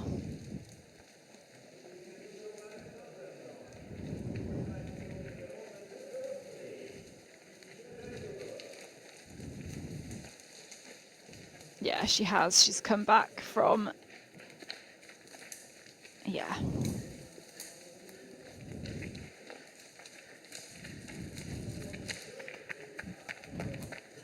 So here she is. Here's Calandry, and he's going to put her out of a medal position at the moment. That mistake towards control number 18, I'm sure. It's a pity that she did that mistake. Quite a good run. She would not have beaten Gempele, but she would probably have beaten Paula Gross. Yeah, so into fourth place then, 4 minutes and 5 seconds down. So she surely would have beaten Alison there. Everly Karsaku as well in towards the finish, down in 9th place for her, the defending silver medalist she was. And in towards the finish, we've also got, there was a huge group here, Sandra Grosberger in that group as well. In fact, she was caught quite a bit, so she's going to be quite considerably down then in this group.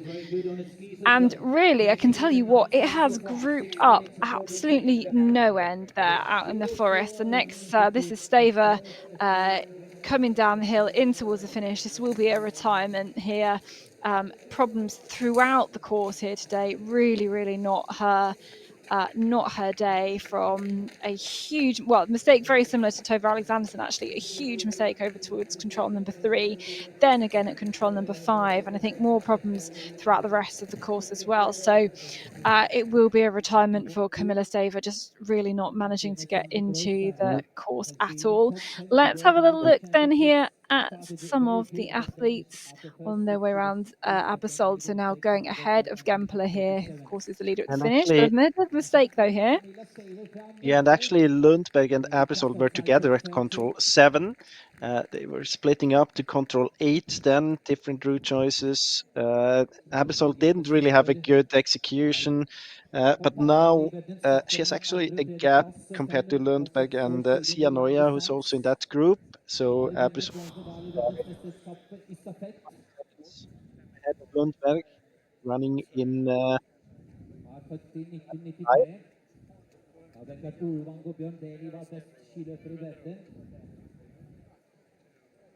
And we can also see that And we have a new best Alexson time at 2.5 kilometers. punched a Simona kind of Andersson. pre-warning to the second TV control. Exactly She 25 was minutes. almost 4 minutes New best behind. time. She was in 35th at the first TV control.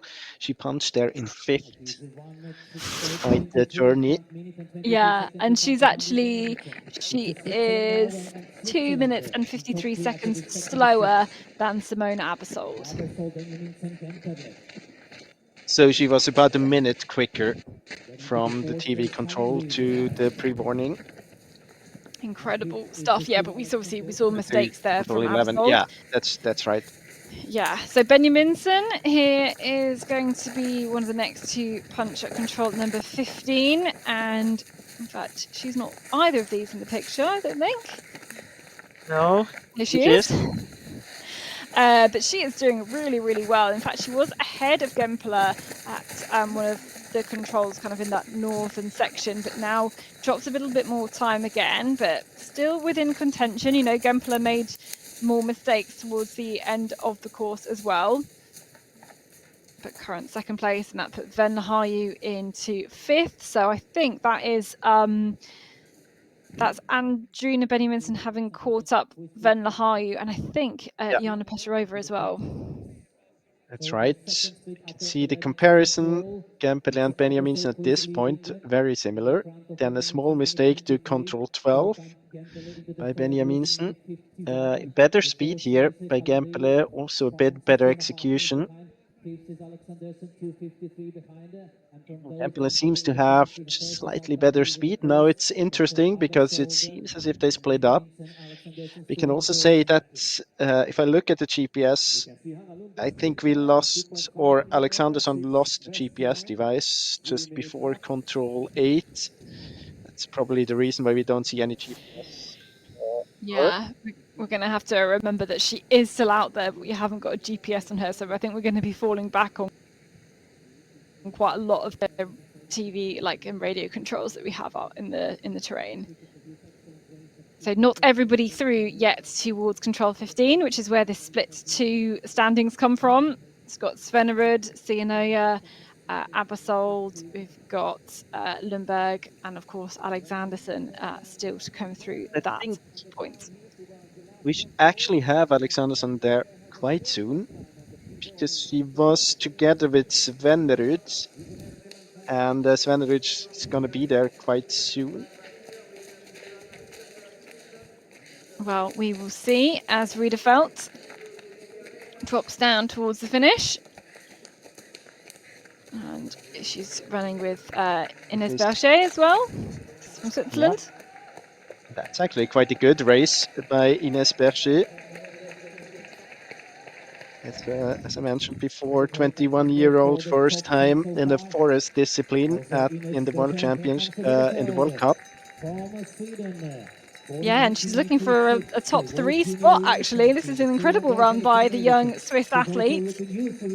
Fantastic. Very, very good performance. I mean, this kind of terrain is so tricky to be quick, and as we were talking about it a lot now, it's how to tackle that feeling, how to tackle it technically, and you never get into the flow, and to perform at such a level as a 21-year-old is really impressive. Yeah, incredible performance for someone so young, and just to keep that focus exactly where it needs to be. I mean, she will have a top 10 here. Here's Alexanderson. Yeah. And you can see she's very close to Gempele now.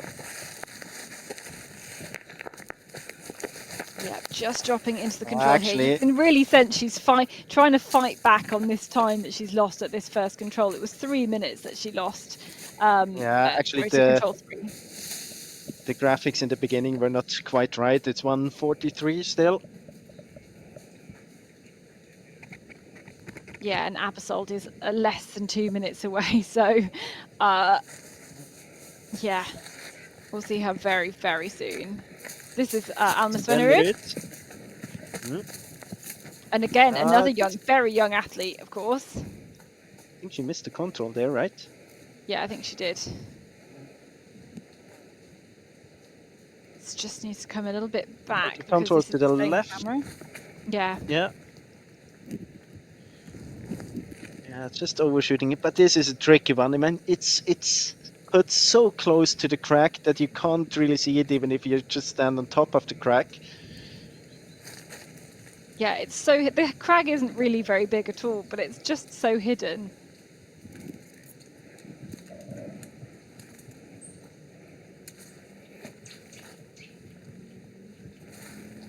And I think that quite soon we're gonna see Abersold in about a minute, maybe.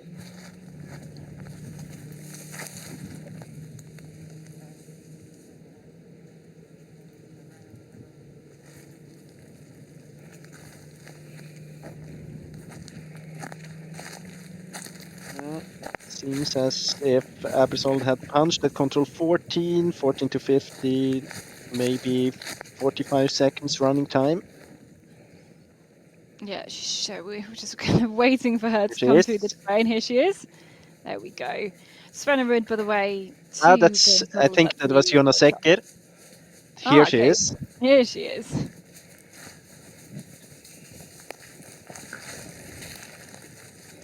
No problems into the control here. Yeah, she's got it as well.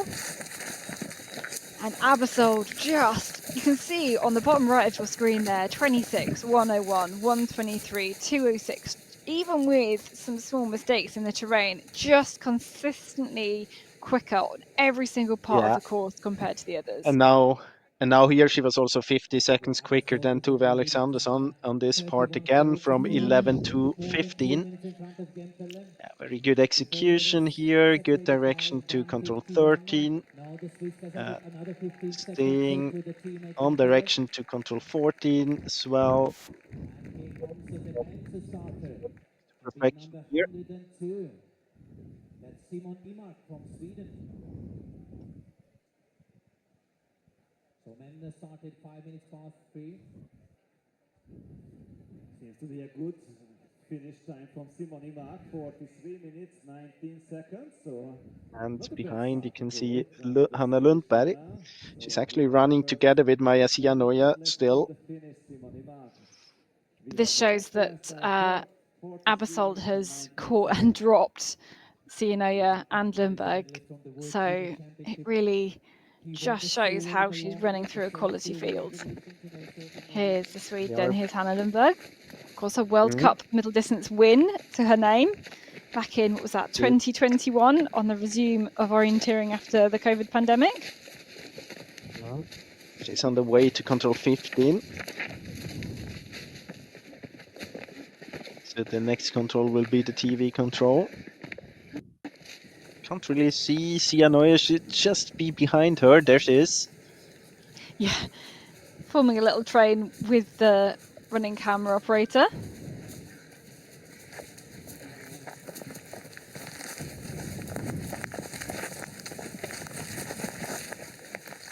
And you can see that she dropped behind Alexandersson now.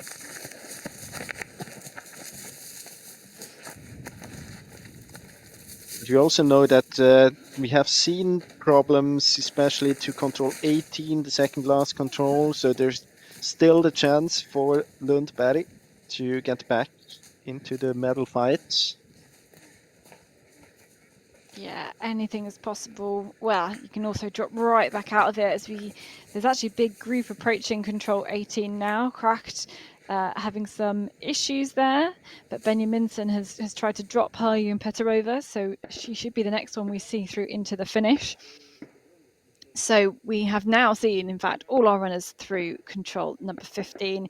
These are the standings at split control number 2. A 2-minute lead for Simona Abersold, and still quite a few controls to go, but pretty close. And the real question is, can Tove Alexandersson run her way back into a medal position? She has done it before, actually often on middle distance races.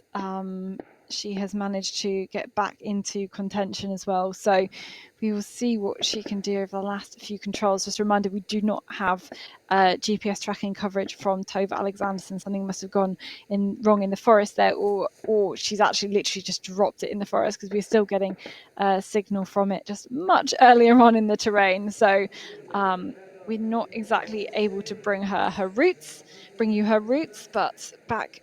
This is a control just before the finish. Looking up into the terrain, we are looking for Benjaminsen. Benjaminsen, yeah. But there's quite a group, so looking for Harju, but Harju is far too far up High. in this, in the slope. So we are waiting for Benjaminsen and Krach. I think here's this Benjaminsen. is Benjaminsen. Yeah. Good speed in the downhill. Very good descent there. And actually, it can be a second best time, definitely.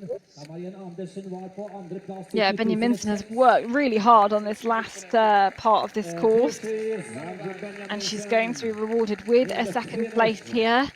The question is it going to be enough for a medal here for Benjaminsen? With Tove Alexanderson, I'm sure, finishing fast, but it could be enough. It could be enough here for Benjaminsen to get another medal, add another one to her collection. You can see just how easy she makes this descent look when you compare her to Johanna Pesarova of Czechia, and just think how the very smooth and speedy way that Benjaminsen came down this slope. It really is not easy to do.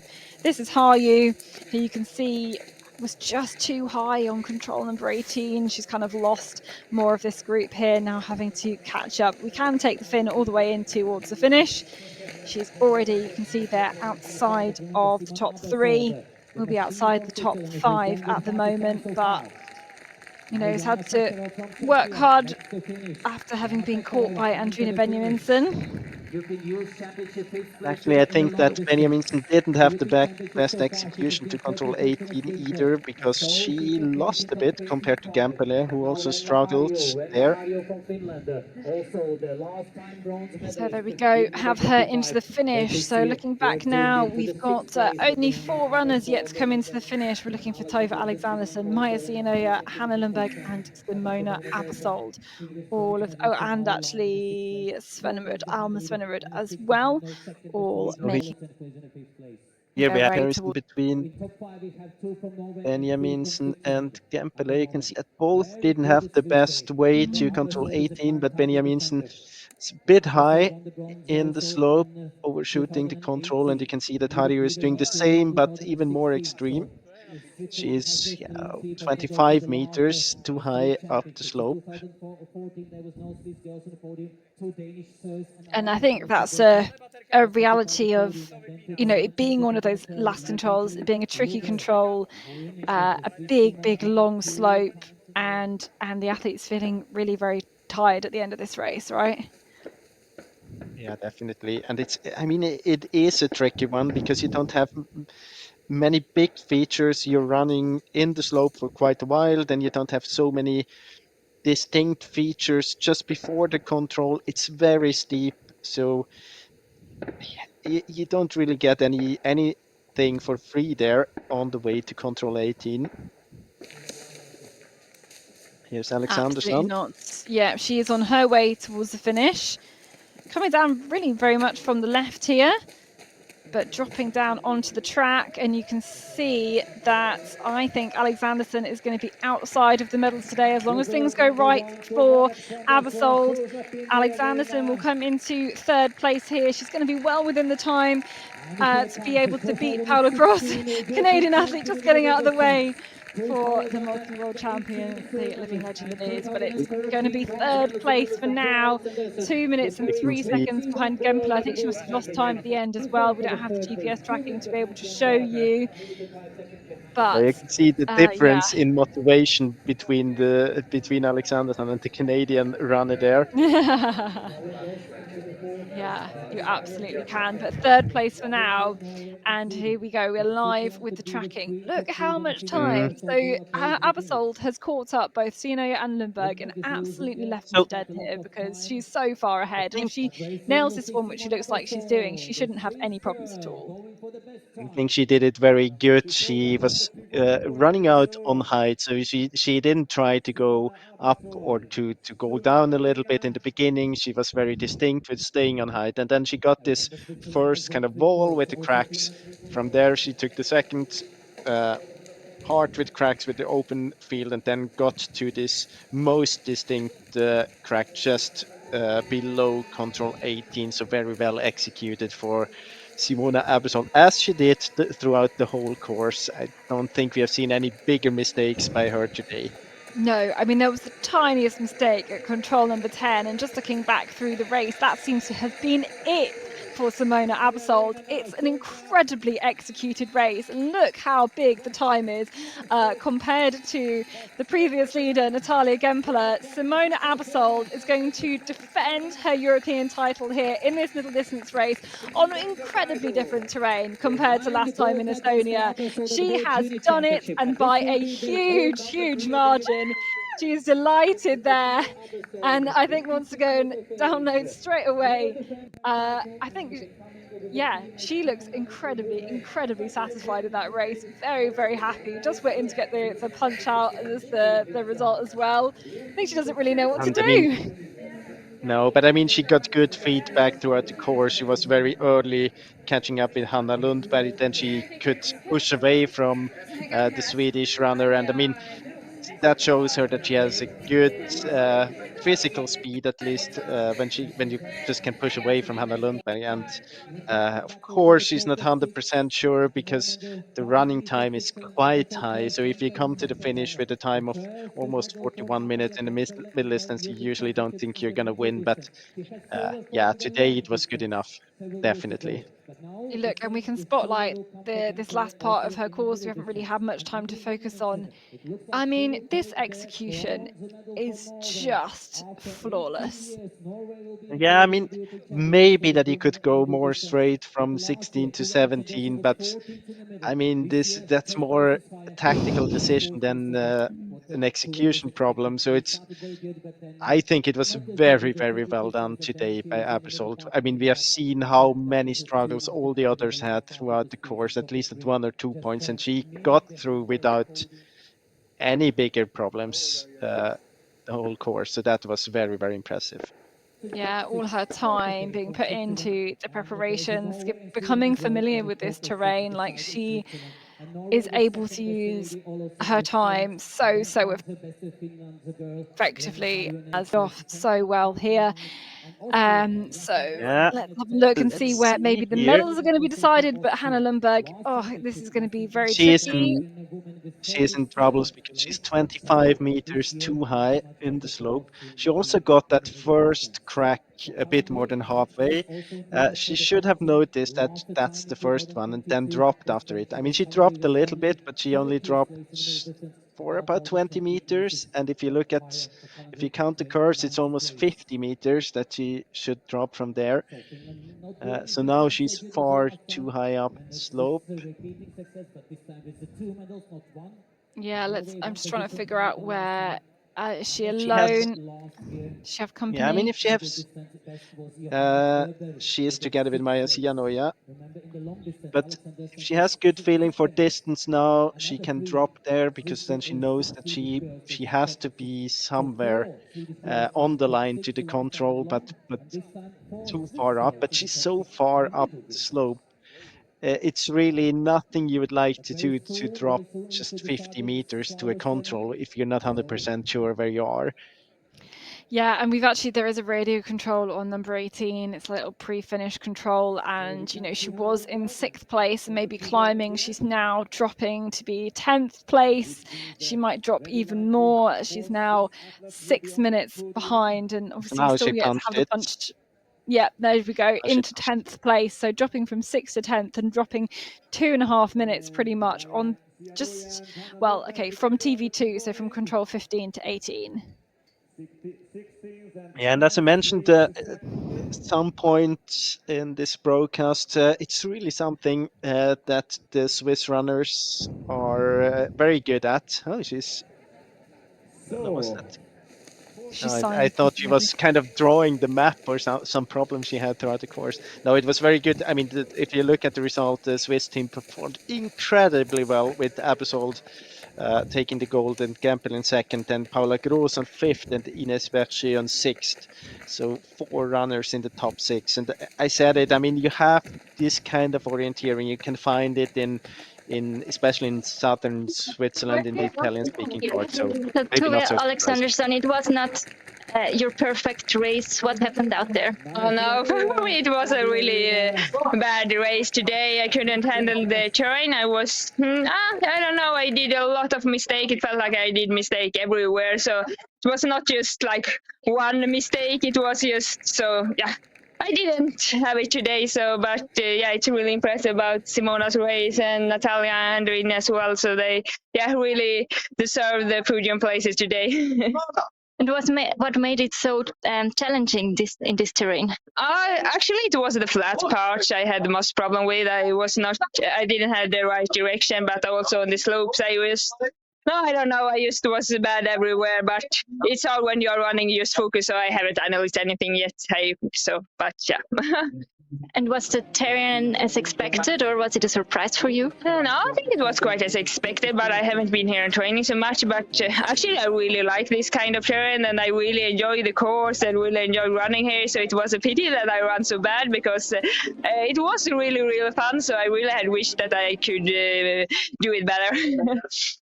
Yeah, thank you, and good luck for the rest of the races. Thank you. Oh, super interesting to hear from Tove as well. We so often hear from people when things have gone well, or they perceive things gone well, and she just thought she was bad everywhere. But yeah, she was right. Those sections on the flat, especially towards control number 3, her direction was quite a lot off, and it just set up a whole series of mistakes as well. Let's have a look then at the GPS tracking for the top 4. And this is what she described in the flat part. She had problems with direction, so out from control 2 to control 3. You can also see that Abersold and Gempele at control 6 still quite close to each other. Gempele with the better route to control 8. Another not perfect route there by Alexanderson to 8. And actually we got the GPS now when it's back, so maybe have a look at Alexanderson, and you can see here that Abersold is just running away from the others. Alexanderson not the best direction out from control 13 again. And then both Gempele and Benjamin some small problems at 18, but with a better end for Natalia Gempele.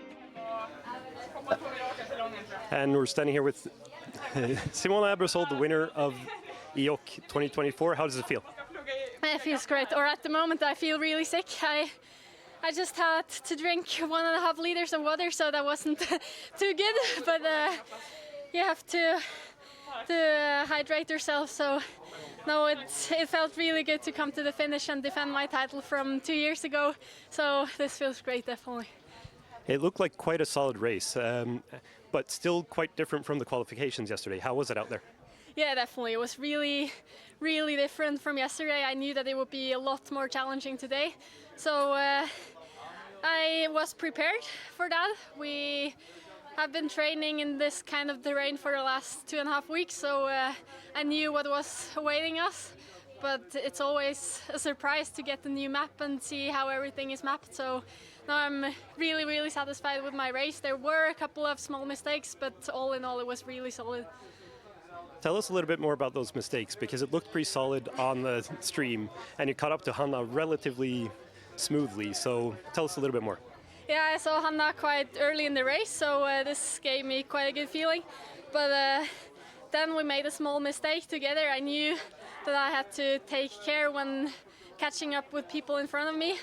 So yeah, after that small mistake where I was a bit too high on some ridge and then came to one wrong control, had to turn back.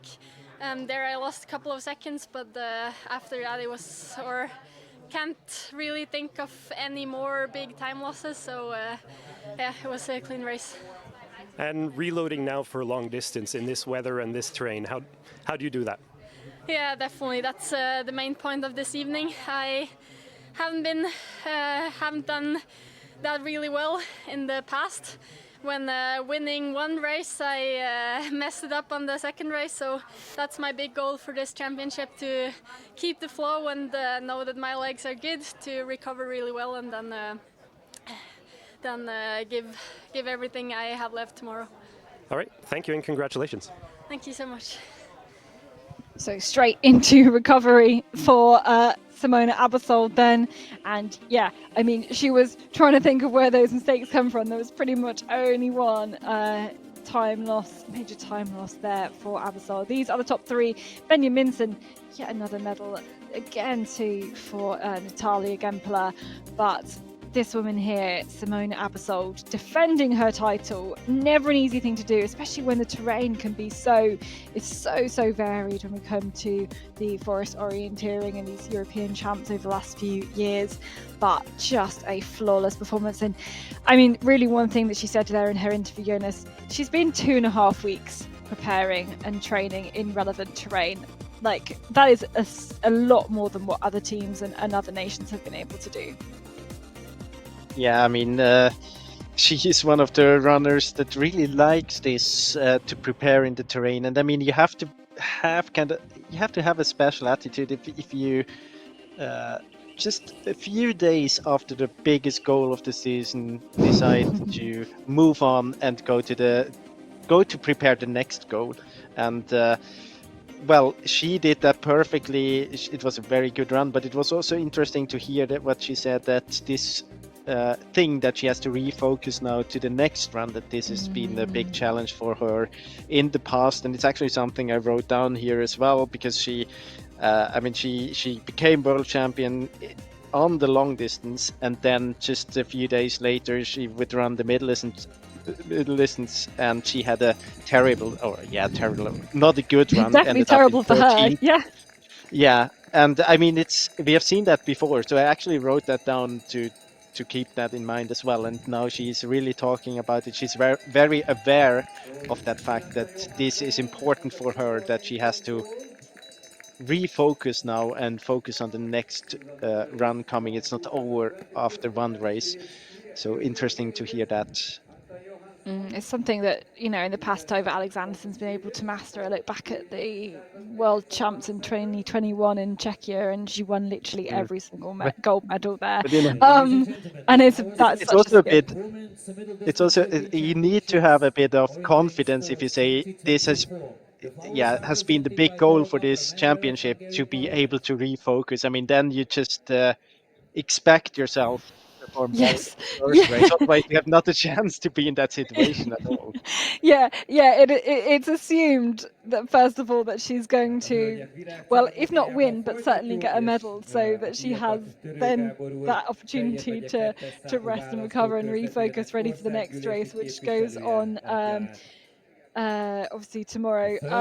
Representing Norway. We talked about in today's broadcast, as she caught up such a big group, but she's been a fantastic orienteer, and I think the return to the forest will be really, really good for her. And you know, she's always been one of those who's been kind of challenging these top, and again, just lots of consistency for Andrina Benja Minsen. Consistency too. A great season continues for Natalia Gempler. For all three of these, I'll definitely value the World Cup points that this brings. But of course, she's taking 2 middle distance European titles in a row. Simona Aebersold. And with her great preparations, can she do it again in tomorrow's long distance? It is very, very warm. She's going to have to recover, rehydrate, as she said, maybe get an ice bath, try and bring that core temperature down, and get ready for what will be a grueling one. I mean, 40 minutes and 51 seconds is the winning time, not even getting under the 40 minutes. It's a really, really long championships, long middle distance course. You know, the the organisers were hopeful that they would get to maybe 35, 36 minutes with the very top ones, but for the winning time to be 40 minutes, 51 seconds, it's going to have taken it out of these athletes. And if we go long again on tomorrow's long distance race, again, it's going to be very, very challenging. So there you have it, the top 3 in this women's competition. And we can turn our focus very soon towards the men. As I mentioned, standings in the World Cup points on offer puts Simona Abbasov 20 points ahead of Natalia Gempler. Those 2 Swiss athletes with a significant back then down to Tove Alexanderson. And we can see the athletes there. Alexandra Hornick, I think, if you see her there in 9th, had a great sprint season. She's the big one who missed out of qualification from yesterday's qualification to today's final. In the men's race, pretty much everyone we would expect has made the final, the top 60 athletes. So we can move on to having a look at their races. Of course, the men have been out in the terrain. Some have been out. First starter was well over an hour ago. Jakob Blanek getting the proceedings underway. And in fact, the current leader at the finish is Anton Johansson. Anton Johansson, who was the defending silver medalist from the European Championships a couple of years ago. But the conditions have only got warmer then for these men as they head out onto the slopes, as in some parts don't have much tree cover. And you can see, the temperature now up into the 30s as well. Very, very tricky conditions for these athletes. And those who've had a good few days here, ready to prepare, ready to adapt to the heat, will, I'm sure, find it a moderately more pleasant experience. So again, it's a longer course for the men, up to the 5.1 kilometres. Have that estimated winning time of 35 minutes. But look at that climb, 390 metres in just the 5.1 kilometres. Shows exactly what this course is to hold. So much climb, so many contours. Really making the whole thing very, very tricky. So let's have a look then at the course from the same starting point as the women. Jonas. Yeah, it's quite a similar course as we had in the women's race. We also start in the slope, a bit green. We had a few of the women, not the very big mistakes, but a few of the women being a bit out of direction. Then 3, 4, same concepts there. You can either go a bit to the north and try to catch the path to control 4. Then 5, 6, the one we have seen in the women's race, quite big mistakes there. Then control 7, we didn't see that one, 7, 8, but similar route choice again, and it's basically the same ideas behind the women's race. Also the change of side of this ridge to control 12 and 13. Then back again to this side, the longer leg to control 14. Then we have the TV control, same one.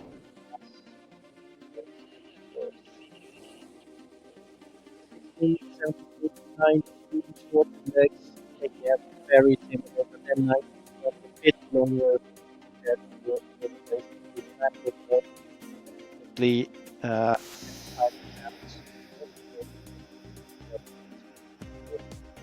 Very similar to control R, but the idea behind the here we have a few of the route choices. We have also seen this one with the same idea. You can go, I mean, it's not exactly the same control as in the women's. The women's control 7, or yeah, the women's control on this route was more to the south in the southern slope, but the idea behind is the same. You can either go around this valley or just go through it. I think it's maybe even more extreme in the men's race compared to the women's race, that the straight line, I guess, is the quicker one. Maybe a bit harder to execute, maybe it takes a bit more energy, but it is still a middle distance final at the European Championships, so I think you should go for the one that's quickest isolated on this route, and I think it's the straight line. This is how it looks like if you run down this spur towards control 8. You can see that there are no very distinct features. to navigate with if you come from above, because of course you can't see the cracks if you intend them from above. Not the biggest one where the control is located at. Interesting here, we'll follow the runner a bit. We have different options also on this one. And if you run between the cracks there, you're running like on a terrace a little bit, which can be quite quick. We're following this runner.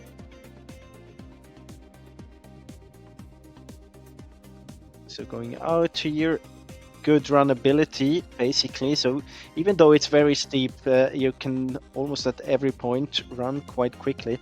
Then here I don't really think that the runner really is on the blue option, because now he has to turn quite far to the left and climb a bit to the control. It looks like this if you come too low, and then if you have to climb up again, that's very loose time. So you really try to be on height towards the control. Don't drop too far. That's what costs you a lot of time if you do mistakes there.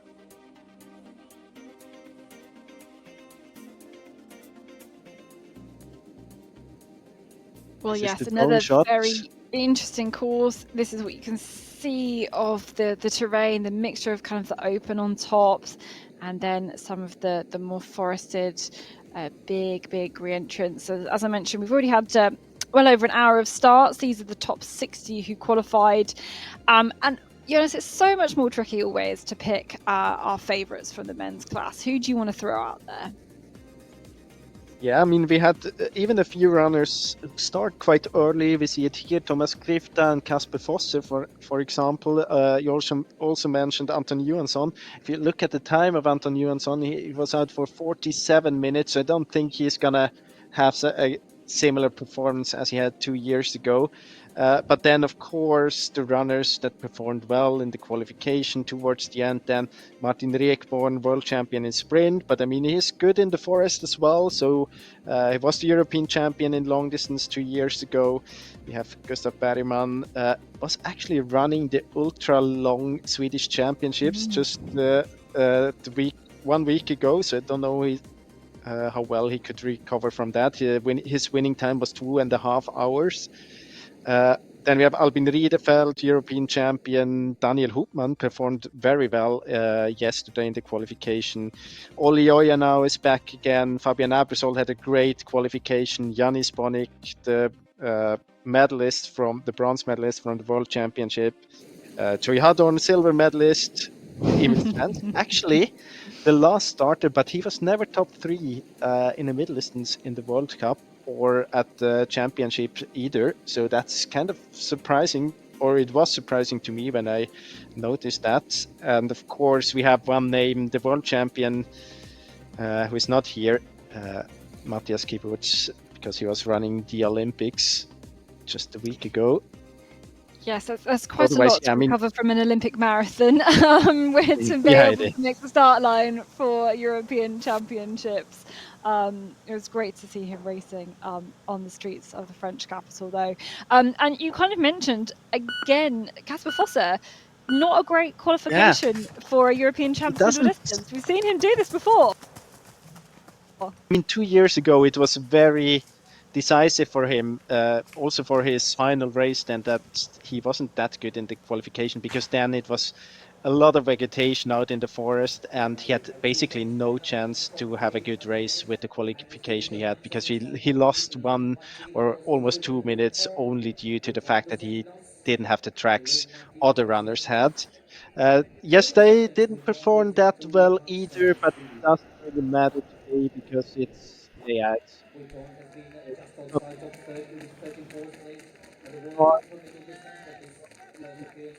then turned up the speed here.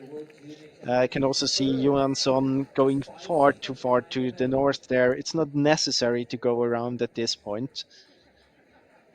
But yeah, a bit expected that we have Fosser and Krivda in the lead here in the beginning. That's the first TV control, then a mistake to control 12 by Krivda. It just had bad direction. Then, of course, those two spurs, they look very similar if you approach them. This Howard Eidsmo doesn't look very satisfied. You could see it on the body language, not only when he, yeah, it's very This will be why then, much I think. not satisfied. Yeah, that explains a lot. Oof. Yeah, it's He far was having a good too race as high up. well. Yeah. That makes it even more painful. Yeah, it's the same. It's the same problem basically as we had in the women's race. You have to drop a lot, and you don't want to drop that much, or you don't want to go down too far in a situation like that. So the result often is that you stay too high up the slope, and then you're overshooting the control. Yep, absolutely. So Breivik, our current leader, then at the first TV control. So that is number 5 on the map if you're following along on the tracking Only at the moment. 1 second ahead of Kasper Fosser, I have to say. But if you look at that, the comparison, that looks like where, you know, Fosser really had a kind of a good second half. Well, I was going to say he had a good second half of the race, and others made mistakes as well. So, yeah, it's really difficult to kind of know how good Fosser's race is when he is such an early starter in the first half of the starts.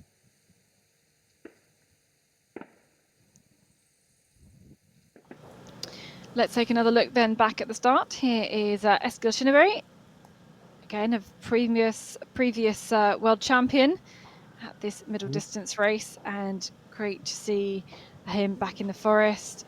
Definitely a forest orienteer, Eskil. So see what he can do actually, in the tricky race.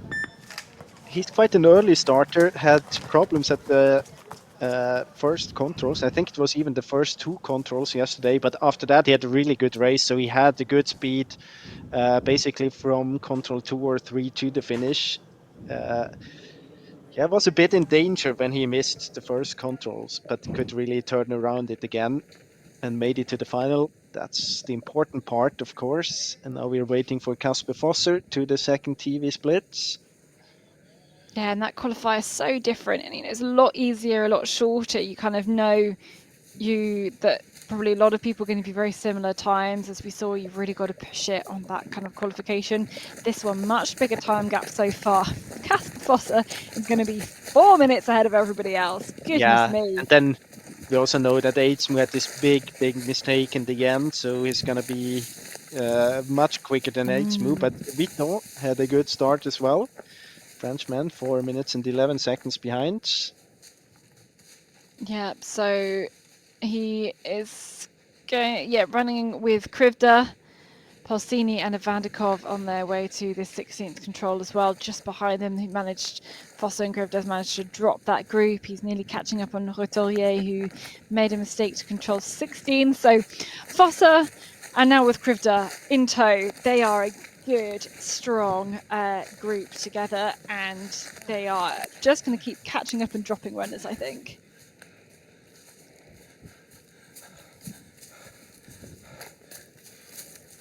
You can see how tough it is. Rossini here, struggling a bit physically. Did he punch the control? Yeah, he did. He must have done it. And I think that was Bojan Ivandikov as well. It was Nicodem on the way to the 6th, maybe. Yeah, it definitely looked like a Czech kit.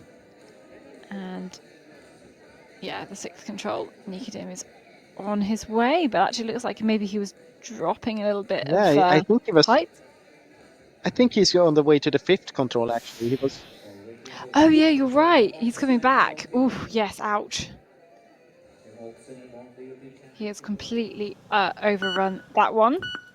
So back at the start, this is Teemu Oksanen.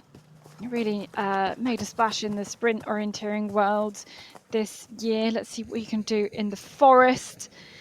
It's, you know, a lot of we've got to kind of almost draw a new blank slate here when we're looking at the athletes in terms of the forest. So things are really very open, and especially in the men's competition as well. Victor Svensk on his way to split control number 1. Definitely an interesting name. Had a very strong early season, also in the relays. Not really sure how good he is in this kind of terrain. Often we see, or now the last year when I followed him, I've seen him, of course, in kind of sprint races, or then it is in Scandinavian terrain, and this is not very much Scandinavian-like here. No. So it will be very It's like interesting almost to the see how opposite. how he can tackle this. But it looks good in the Hey. beginning. Yeah, this is a fantastic start. There's Nikodim there, Yeah, as you exactly. can see, and it's Rudolf Cernis, the Latvian, who just punching the control there. So good feedback as well for Victor Svensk. Very solid start, and you know what? He's got a very kind of strange running style coming up the hill there. Just trying to maybe keep it nice and relaxed if you can. If there is such a thing as keeping it relaxed when you're going up these slopes, but looking like he's doing a very good job there here. And now in with a bit of a pack as well. Do you think there's an advantage in grouping up with this, or is it maybe sometimes best to be alone? No, I think there is an advantage in running in a group. I mean, you have, especially when the controls are. I mean, if you look how messy it is around Control 4, I also remember how it looked like when we had this preview of the route choices. It's very bushy just around there, and then of course 6 eyes see more than 2 eyes. So I think it's a good thing, but it's mostly a good thing for Victor Svensk in this situation, because I think it's quite annoying for Nikodim and Cernis that they were caught quite early in the course. But for Svensk, it's definitely a good thing. Yeah, he'll take that good feedback. We can see Fossa just ahead of Svensk there. We're live with Victor Svensk as he makes his way up and over the big long spurt down in towards control number 7. So if we look back then, the standings at split number 1, Eric Langadel Breivik was the quickest at that point, only a second ahead of Kasper Fossa. So Victor Svensk, Thomas Skrivda also in the mix at that point as well. Mathieu Perrin also quite high up in the standings there too. But Norwegians 1 and 2 at the moment at control number 6. Again, as you can see at this point, I mean, we've yet to have maybe have half the runners through now. A good mix of nations in at this point, but we'll definitely start to see the Swedes, the Swiss, the Finns make a big impact on the standings as we head later and later. Sander Arntzen from Norway in towards the last control and the finish. And in fact, he's had a pretty good run. You can see here. And what he has managed to do is where Anton Johansson, Julien Vuitton have made mistakes in the last section. He hasn't. He's caught up and had a very, very good last section of this race. Yeah, but I mean, Anton Johansson lost 4 minutes Yeah. on that last part, so he must have done a mistake as well. You can see it here for sure. He is good. He's executing it very well between 15 and 16. Also 17 looks very good. 18, that's all good. 19, so good. They're still very close to each other at this point. Then I think that's, I mean, it's the safe option to play it like this. I don't know where we lose Johansson. No, it's because I figured it out. It's because Kasper Fosser's gone 4 minutes quicker at TV2. Oh, That's okay. where the 4 minutes comes Oh from. yeah, you're right. It's always So misleading if you just look at the. Yeah. Yeah. Because it looks like Sander Arntzen goes from plus 4:26 to plus like 0:19. You're like, where did that 4 minute jump go through? And It's just 'cause we really a haven't had mistake that Kasper shouldn't Fosse yet. happen anymore. Yeah, It's really a no. mistake that shouldn't happen anymore after like 7 years of commentating. Oh, we're just channeling Tove Alexanderson today. This is what we're doing. Anyway, Escort Shinneberg on his way to control number 6. Got to make sure he climbs well up into this control. But yeah, looking up, doesn't seem to be having too many problems here. I don't know that we've seen any men make the mistake we've seen a lot of the women do at this control yet, she says. That's correct. Haven't seen that either.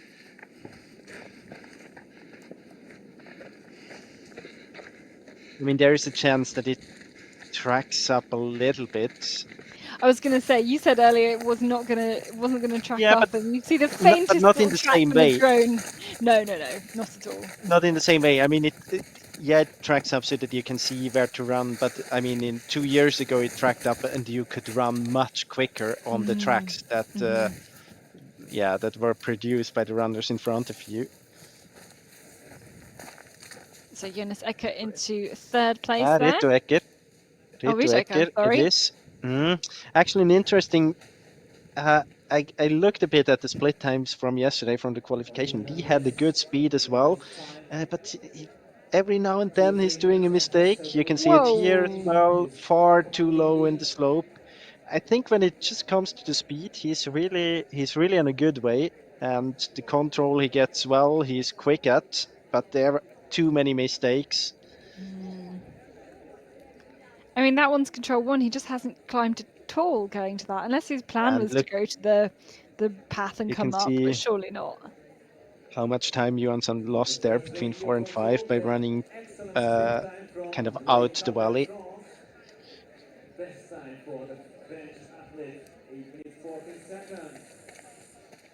Okay, Daniel van Das towards the finish.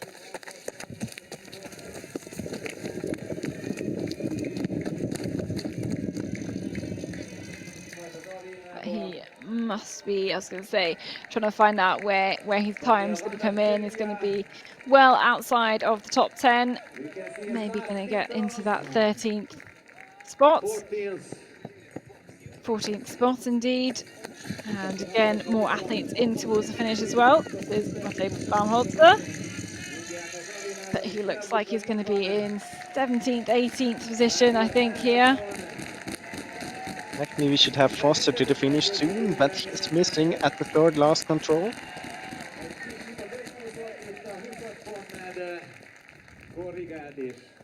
He was together with Krivda. Krivda now at the second last control. So I think he lost about a minute. Here's Krivda. Yeah, here's Krivda. So Krivda should come here with the new fastest time, I think. And then depends what Foster can do on this last section. So Krivda, let's have a look at what the time is going to be. Yeah, there we go. Looks very good. But still going to be about 44 minutes. So still quite long. I'm not sure if Foster, I think he has got control 20 now. So in the lead, 3 minutes ahead of Johansson, but yes, he made mistakes out there and got caught by Foster. Managed to at least do the last bit a bit better than the Norwegian, but hopefully we can switch back to him soon. Capburn having a great run here. Very close shortly at the control, but here is Kasper Foster. Had a good race in parts. You could see that he was very quick in between, but yeah, he's going to be annoyed by this last section because it's a few small problems. I mean, it's under 43 minutes, but yeah, I don't really know how it's going to stack up. I think that's going to be the tale of today's competition, which is who's able to go faster. Here we have the comparison between Krivda and Fosse. We know that they were running together later on. So when the tail is at the end, if Krivda is running at the end of the tail of Fosse, then they are together. I think it was a mistake here by Krivda to control 12. Yes, indeed, that's where they got together. So that's the very group.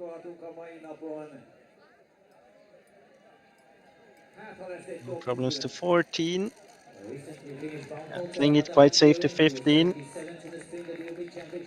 And despite his beating only one opponent right now, he will earn his best result so far at the European Championships. Quentin Rutelier into the finish, French athlete. We should see Polsini in here soon. Here he is. Polsini, silver medalist from the Sprint World Champs, and more than 5 minutes slower than Fosse, into 6th at the moment. That'll definitely drop down some. And again, of course, one of those athletes who have had a big focus on those World Championships, and with a European Champs just a month later, making that big switch from the sprint to the forest. It's very tricky, very different kind of techniques required, physical elements required as well, straight through the finish section there as well. Let's head back to the start. Max Petter next to go for Sweden. Just see that look of concentration, starting his watch there. He's got his thumb compass, he's got his magnifier, really looking ahead at the time as it counts down, looking forwards into the terrain, gets a good view of the whole map before folding it up and then starting the attack in towards the first control. What a gorgeous shot this is of the terrain here. As this Mathieu, no, hang on. Yeah, is it Perrin on his way? No, this can't be right. Yeah, Perrin on the way to 8, I guess. Could it be? Ah, yeah, that could be right. Good This is spot. Timo Oksanen, for sure. Punching into 8th position. Yeah, really getting his head up out of this control, knows exactly where he's going next, maybe looking for a good kind of section in between the crags to take the climb.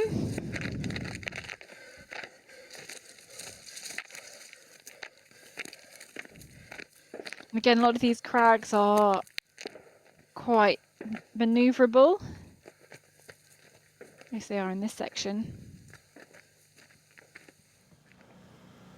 Back then towards the start. Luca Basset next to make his way into the terrain, starting his watch on his pre-start routine, looking at the clock as it counts him down, and actually heads out.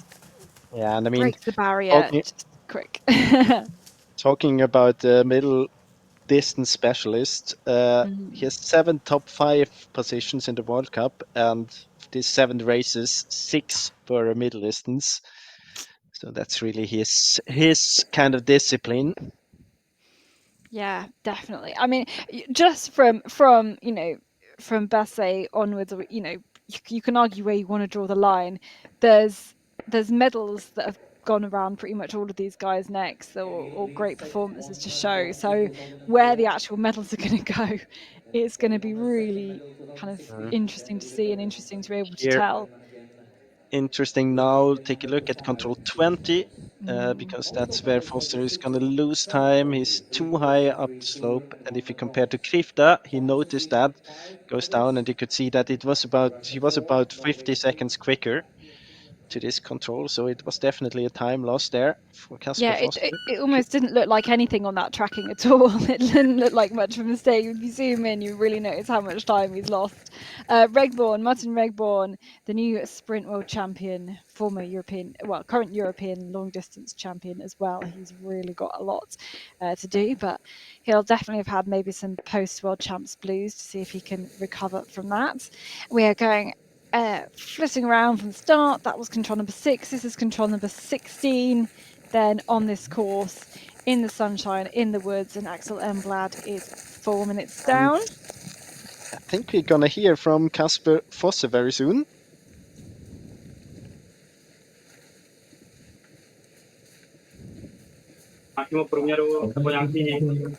Kasper Foster, congratulations. It seemed like you had a great race out there. How did you experience it? Yeah, it felt quite good. Of course, the heat makes it feel like you're jogging the whole way, like feels like it goes really slow, but I felt relatively strong. I felt like I avoided the big mistakes I had one stupid mistake to number one and one on the at third last control in the slope there. But yeah, I think I did as clean of a race as I could expect. It was really tricky. A few controls there was extremely hard to like go straight into. So I think I should be quite happy with this. What were the biggest challenges today in this race? I will certainly to try to find a good way through the cliffs in the slopes. You got kind of pushed down and up the hill, like so even really short legs, you could easily lose half a minute just by running slightly bad route. So it was about like really being accurate on the map and hitting those nice lines in the slopes. And were there some surprises, or was the course as you expected? I would say it was quite as expected, maybe. Yeah, I would say so. I felt like it was a type of course that I had prepared really well for, and this is what I've been trying to prepare for when I've been here in Hungary for a couple of weeks preparing for this race. So, yeah, I think I knew what was coming, and I felt quite in control. Thanks and congrats again. Thank you. So Kasper Fawcett there, as we see his teammate now into the start. That's Isak Jonsson. And yeah, I mean, he was kind of saying about finding your way between the crags being the most tricky thing. I think, would you agree with him, or would you say maybe it's some of those route choices that are more important?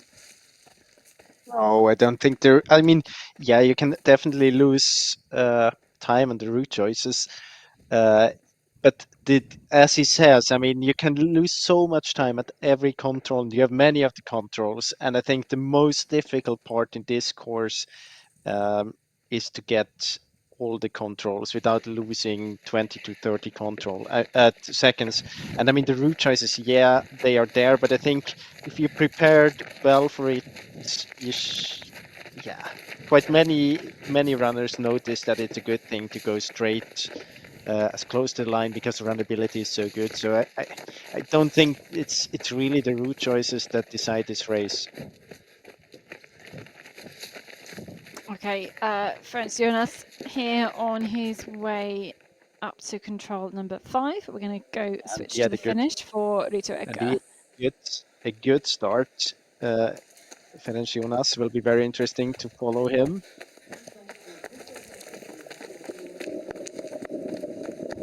Together with Lauri Silt. Rima Silt, of course, sorry. So Eka in towards the finish is going to be just outside the top 6. But again, some strength and depth in this Swiss team. And yeah, Jonas, look at that. 36 seconds ahead of anybody else here. He's caught up Timo Sills, and just looking at the man who started after him, Max Petter-Bain, he's just absolutely left everyone else for dust here. Let's have a look at what went so right for Jonas here, the Hungarian. I mean, he's really playing the home ground card here in the beginning, very confident in this slope vegetation kind of orienteering. Very good here, executed straight on the line. You can see the quickest runners, they stay close to the most direct option you can have to 4. And that looks very, very good for Franz Jonas. Yeah, it's very, very well executed, high speed as well. Francesco Mariani is nearly 7 minutes down at control 16. Dives straight off into the terrain after punching that one. No messing around. Let's have another look at start. Gustav Bergman on his final few seconds of preparation before beginning the course. Took the train down from Sweden as usual. Yeah, and I mentioned it before. I mean, he was running the ultra long distance championships in Sweden last week. 3.5 hours, the winning time. He sat there. Incredibly nice terrain. I can understand that he wanted to run there, but still, I mean, other runners were traveling down to Hungary 2.5 weeks before. in order to prepare and get the best possible result here. And he decides to go to the ultra long championships. Yeah, there are different approaches to this. Well, maybe a young family wanting to stay in Sweden might factor in with it. But I remember seeing a lot of his comments after competing in O-Ring, and he really wasn't satisfied with his own. I mean, Gustav Bergman is quite publicly critical of his own runs, so maybe this is nothing too new. But he was really saying he did not feel himself and didn't feel like strong and fit in the terrain, certainly at O-Ring. And so maybe just doing something different and doing something for the pure enjoyment of completing the course and having that really long distance challenge is the thing that he needed to kind of mentally regain some enjoyment of the sport. So maybe doing something that didn't have as much pressure on it by competing. And as I said, I mean, it was really beautiful terrain. I can understand that he wanted to run it, but it's definitely not what you would recommend someone who wants to do the best race of the year at these championships, but maybe shows that it's important. Of course, he wants to perform well when he's here, but maybe it's not the highest priority this season. No, maybe not. Max Besser-Böhmer has punched that control number 5, as you can see in the picture there, and now heading across the slope, hopefully climbing a good amount. It's hard to see from our drone, in towards control number 6. Remember, our GPS is a little bit behind the footage. And so we can turn to our defending champion. Albin Riedefeld took the gold 2 years ago in Estonia. Very different conditions, different type of terrain there, but those skills of middle distance, the short controls, the really like technical, tricky orienteering of actually being able to find the control in the circle, he did so well. So we'll see. And they really kind of sort out the different cracks, the different features in the circle. I think he was one of the best when it comes to this. As you mentioned, technically so strong, but I'm not sure how good.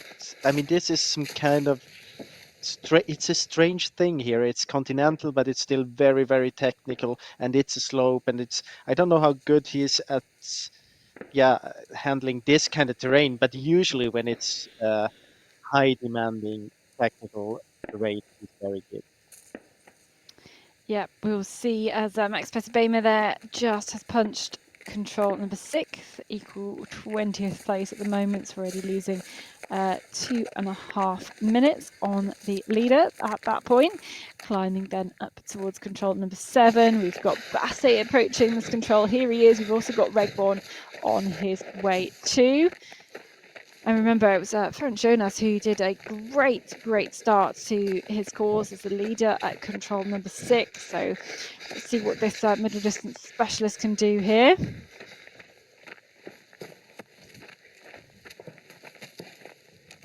Actually, it's going to be interesting to see a comparison between Jonas and Regborn, because they had different approaches between 3 and 4, and we will definitely get an indication about if it's quicker to go straight or if it's a good option to go around. But I'm sure we're going to see it when we have Regborn in the picture. This is Luca Basse. Yeah, Luca Basse about 1.5 minutes down. Let's turn to Tim Robertson then. The Kiwi, not eligible though for those European champs, but of course eligible for the World Cup that this forms a part of. So a really good qualification for Tim Robertson. We know he's had tough winter with injuries, but he's in a good shape here. I mean, looking at his results, his best result in the middle distance is 20th position in 2018, just to show how good the qualification race yesterday was. So Breivik here on his way into the finish, and is he going to go ahead of Kasper Foster? It looks like he will do. We'll have Norway 1 and 2 on the leaderboard at the moment as Erik Langedal Breivik crosses the line to take a new leading time. 42.34, and yeah, a cracking one. I'm sure we'll have a lot to look at this GPS in a bit to see where he's managed to do it. Of course, we saw mistakes from Foster towards the end. Yeah, and I think we can say that the mistake was about 1.5 minutes by Kasper Foster, because that's what he loses compared to Breivik in the end. But here is Viktor Svensk punching into 4th. And this is Rekborn behind Ferenc Jonas. And I hope we're going to see the comparison because it's interesting. They didn't do any mistakes as much as I could see at least. But they had different options, different routes to control 4. So Norwegian has been fifth in the youth championships and 11th in the junior championships. Yep, so those are the standings then at the finish, with Breivik just coming in to take a new leading time. That's 24 seconds ahead of Kasper Fosse. Thomas Grifter still in that third place, and then a big gap then to Anton Johansson, Julien Vuitton as well. So those three are the clear gap at the moment, but lots of other athletes here to come. So this is how we can see, this is how far Fosse was ahead of Breivik as you go out of control 17. Yeah, I mean, it was about 1.5 minutes, and you could see that Fosse had a good direction, stayed on high here. But then he was too far up, and you can see Breivik did it really well, dropped just a little bit towards the control all the time. Got it perfectly. Axel Elmblad into 7, 5:39 behind. 3 years ago became the world junior champion in this discipline. Who is that? It's so hard to see. Looks like a Swedish. Yeah, I would say that one could be Gustav Bergman. Yes, could be going into control number 4, I would guess. Daniel Hubman then here, and he's got previous good results from Hungary. Yeah, he has. Yeah, I mean, he has previous good results from any place from in the everywhere. world. But he has been, he has got a silver medal in middle distance at the World Championships in Miskolc 2009. So 15 years ago. He was world champion in middle distance as well 9 years ago in Scotland. Yep, and he did a very good qualification yesterday. Second in his heat, so yeah. And I'd expect, when it's, I'm sure he's not going to be a fan of the hills, but aside from that, when it gets technical, he will be happy. Well, I don't think the hills, he cares too much about the hills. I think it's the thing that's good for him is that, in my opinion, it's not a bad thing to be an experienced runner in this kind of terrain. And well, is there anything he has, it's experience. Absolutely. Great to see Ollie Ianaho back. I mean, he's had a rough year or so with injury, but he is now back on the start line. He's taken a 4th place a couple of years ago in the middle distance, and he absolutely flies out of the start. You can tell he's either wanting to make the most of some flat ground, or he's just so pumped and so ready for this race. It's probably a mixture of the two. It's Gustav Bergman then here on the drone shot as he goes along the slope towards control number 6. But I wonder if he's dropping or...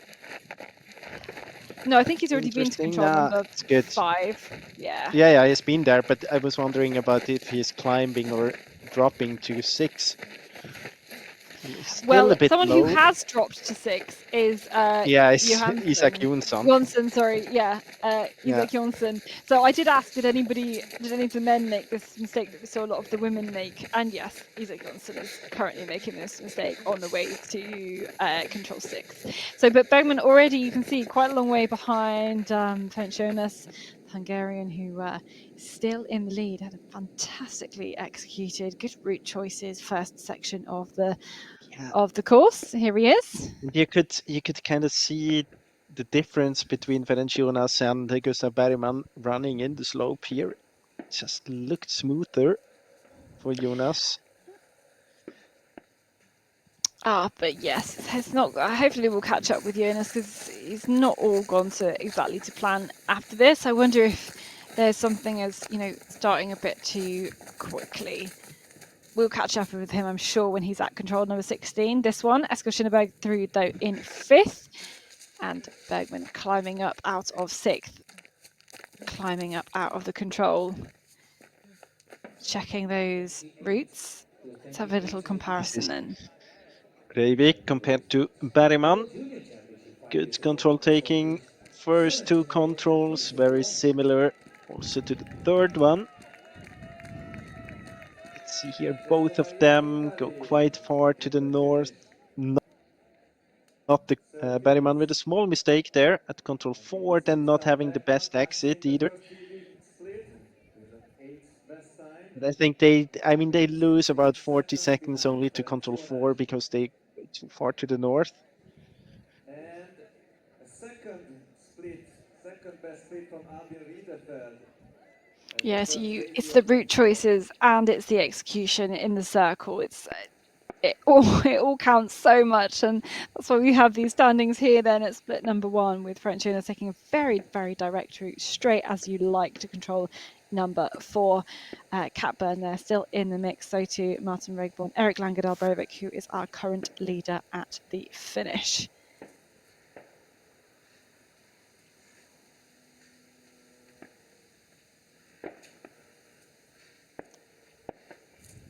Here we have him. Some you mentioned it, far too low in slope. Similar.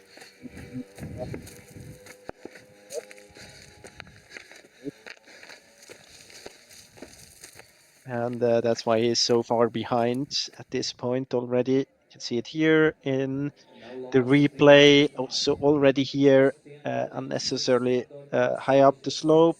Good control taken to 5, but then he is falling or is dropping out from control 5 and very low in that slope. Let's catch up with Kat Byrne. He's here at control number 16, and in fact, I literally just mentioned him because he had a great start to the course. He's up in the top spots over at the control number 6. I mean, still quite high up. And actually, if you compare his time, I was going to be quite harsh with him there. This is still a great run, and you've got to think you kind of got to compare him to Breivik because Fossa makes that late mistake. Breivik's our current leader at the finish. It's actually a really, really good shout there. This is a good start for Riederfeld. On the way to the 6th control. But really now getting into this tricky bit of the course. Here he is. Let's see what the time is. So second place. Half a minute behind. Yeah, not as good as the home runner, but a very good start, to be honest. Again, looking up a lot to find out a good route up this slope. Really looks very attacking up here as well. Very agile.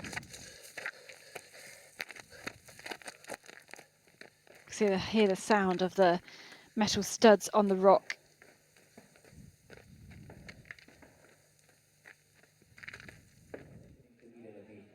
This is the start for Riederfeld compared with Kiermula.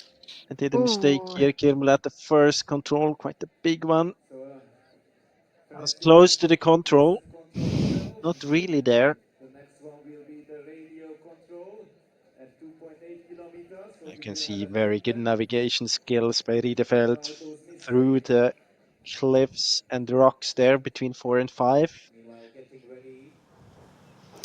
But back towards the start, Janis Bonek is one of the last 3 to start, meaning he will have won his heat. And, you know, he won the middle distance in Česká Lípa, that World Cup. Quite similar, you know, slope style, even if the kind of rocks look very, very different. And of course, he's the bronze medalist in the World Middle Distance Championships last year as well. So he'll be one glad to get back into the forest. And yeah, could have a full of promise, not one to count out at any stretch of the imagination. Savalainen, the Finn here again, he's a long way down on this time of Breivik. It's going to be about the 8-minute mark in the end. Long times out there in the forest. I think he's been about 50 minutes. When you expect our winning time, usual winning time for a middle distance race, like 33, 35 minutes. A long day in the office for many of these athletes. Okay, now we have a little comparison here. Yeah, between Jonas and Breivik. Struggled there to control 8. Jonas also to control 9. And you can see that he lost about a minute. A bit more even compared to Breivik. Yeah, for me, this just shows somebody who's maybe in the excitement of a home championships, just pushing it maybe a little bit too hard. Makes a great start and then just blows up a bit on the next few controls. Tim Robertson from New Zealand looks like he's having no problems here in towards control number 6, climbing up here through the forest section to the control itself.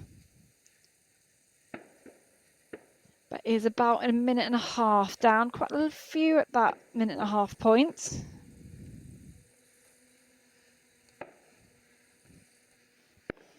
Only a couple of athletes left to start. Victor Svensk at the finish, into 4th place there. So 3 minutes and 16 seconds slower than Breivik. And his brother's just about to start as well. Yeah, he lost about 40 seconds in this final part as well. Might have done a small mistake to the third last control.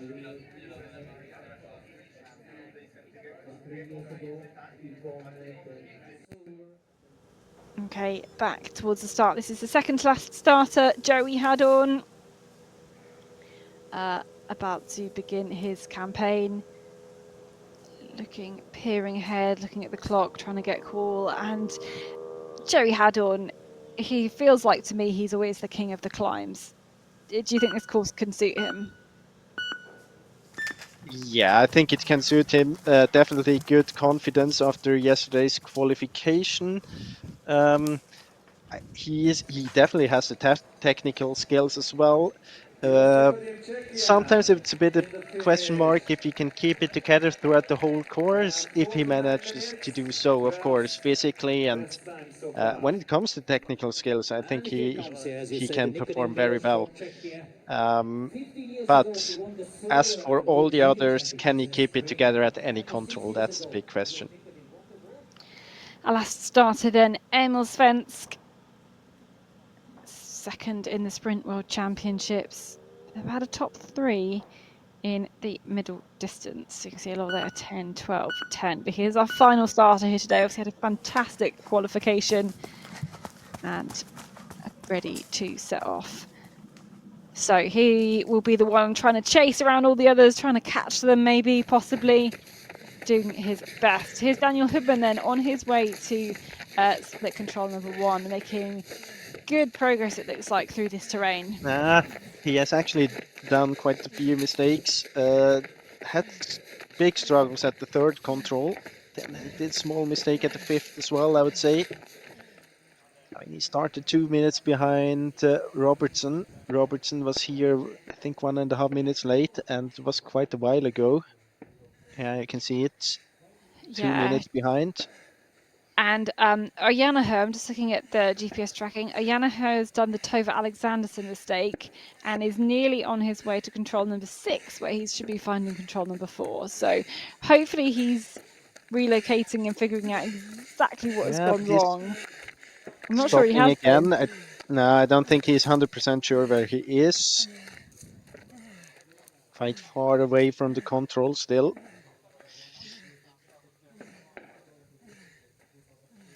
And looking at the GPS, also Abersol not really on direction, but let's take first the start of Hubman. You can see it here. He was basically at control 3, then had to go back, also going on the same route as Breivik, that we know is about 30 seconds slower. And then it was below that cliff to control 5 as well, which I think might not be the best option. Yeah, so a few small struggles for Hubman. Schinneberry in here is into 4th place, so solid race for the Norwegian. Not bad at all. Yanaho, I think probably by now has figured out at least that he's on the wrong ridge, but he'll have lost all of the 2 minutes that he had on Fabian Abersold.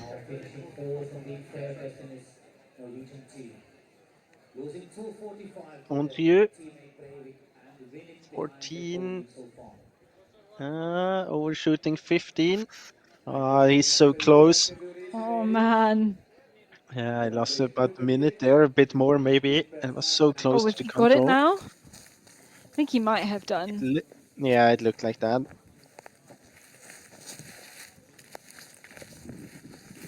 Where is he? Are we waiting for him here? I think we are. Yeah, might be still down there. Yeah, here he is. Here he is. Just missed it. Really, really close. But trying to see all these features in this terrain as well. You see how tucked away that control 16 is. Yeah, very tricky. 6 minutes down though at Contenders. I mean, the mistake was at the control before, but still.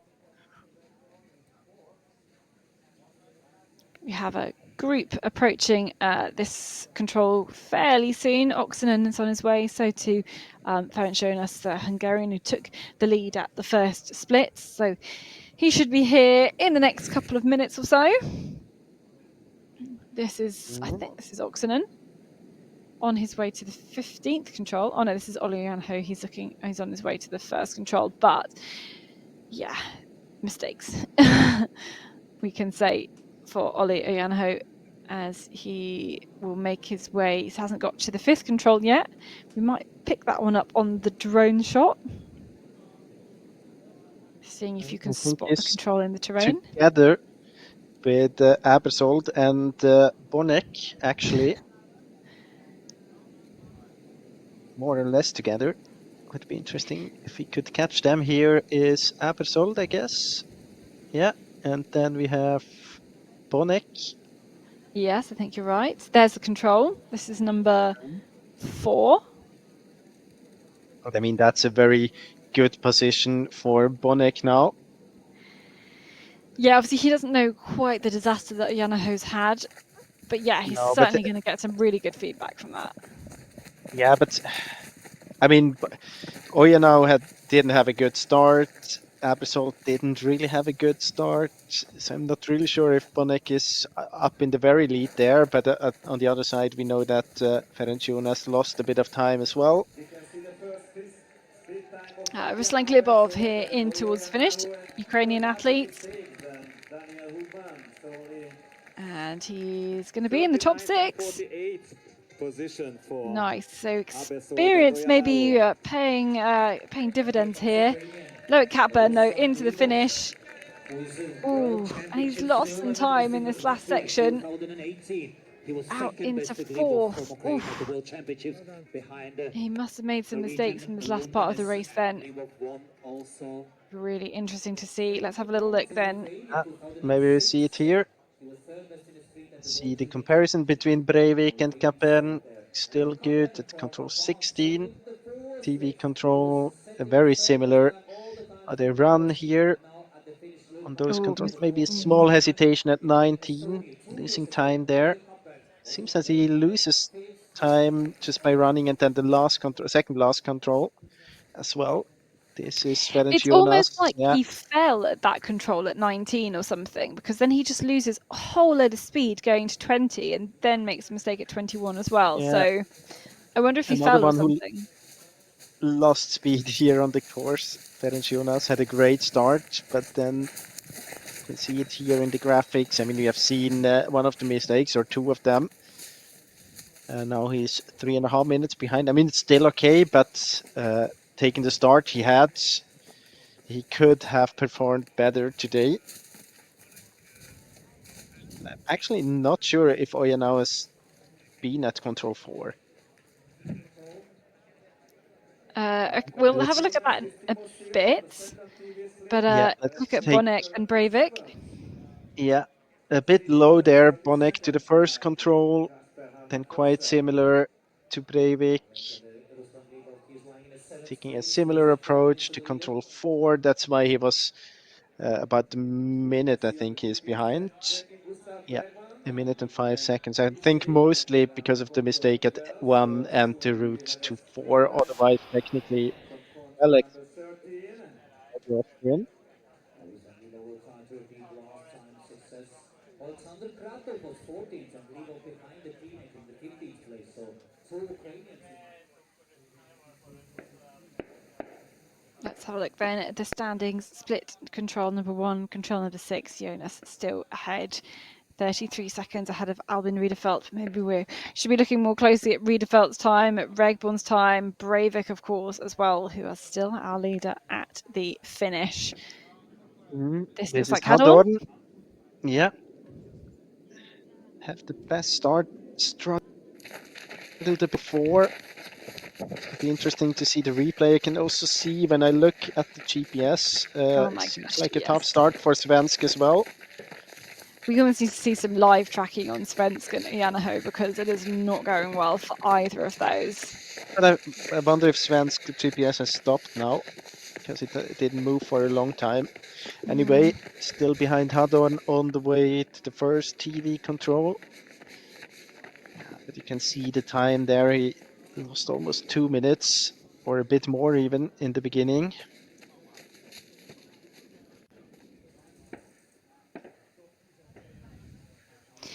Yeah, very tough start for some of these men later on. I mean, maybe, you know, I'm sure it's only getting hotter, or well, hopefully probably the hottest part of the day, to be honest.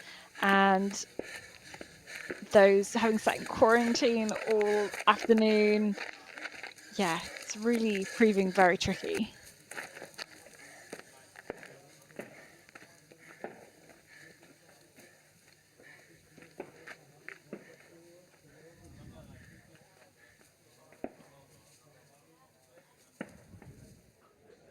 Yeah. So this is the replay of Hadorn's start. Quite many that get a bit low there to the first control, but you can see time-wise it didn't matter too much. And trying to go straight here, but then kind of changing to the northern bit, loses a lot of time just in through the forest bit and then towards control 4.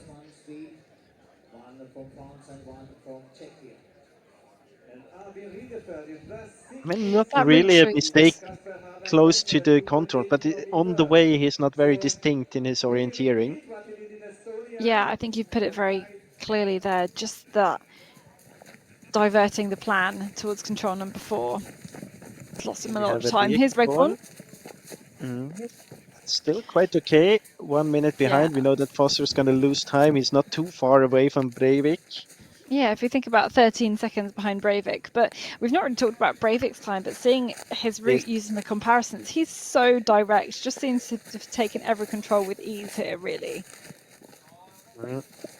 Yeah, it's a bit misleading because we had him in the beginning half a minute behind Ferenc Jonas, but I mean, everyone was quite far behind Ferenc Jonas in the beginning, so this is Svensk, and you can see that also he lost 2 minutes. Was also on the way to go too far to the north to control 4, and then it seems as if he stopped there on the way. I'm sure we're going to see it in the GPS replay. And it also seems as if Oya now is quitting the race. Yeah, I think so. He's on the big track going back. So this is Svensk. You can see the start here again compared to Breivik. Good to the first control, even a bit quicker here, so the speed definitely good. Then mistake, a bit similar to Hoopman, was very close to the control, and then here you can see it. Just I think he missed the path and couldn't see it. Was kind of waiting for it, but didn't see it in the terrain. Combined with the fact that he wasn't on the quickest route. Yeah, so this is how the standings work at split number 1 then. Every competitor, or nearly every competitor, with Ollie and her retiring has been through this point. So the ones to keep an eye on: Albin Riederfelt there, Loic Capburn's already coming to the finish, Martin Regborn, 2, Victor Svensk, already in towards the finish. And actually a lot of the big names quite far down due to kind of route choice errors on control number 4. I would say we still have to keep an eye on Bonek as well. He was half a minute behind the quickest, behind Breivik, but, well, I mean, half a minute, could lose that on the way, or you could win back that time as well. This is Let's have a Timo look at Sill. Silt. He missed to go to control 15, overshooting it. How much do you think the conditions are affecting things here? The hot weather. Yeah, I mean, it's tough. Definitely tough because combined with the fact that it's a very kind of rough terrain, being in the slope. I mean, not running rough here. It looks very nice, for example. You're always in a climb as it feels, and it's, yeah, we were talking about that before in the women's race. You never get into a good flow, and then you have the heat as well. Definitely makes it difficult to keep focus, especially when you missed in the beginning. Quentin Andrea in towards the finish as well. Outside the top 10, Frenchman, you see just dropping time a lot throughout the whole course. Ultimately into 14th place, just behind his teammate. So now we are catching up. This is our drone shots showing Emil Svensk, and he again very similar towards to his route towards control number 4, going all the way around the top.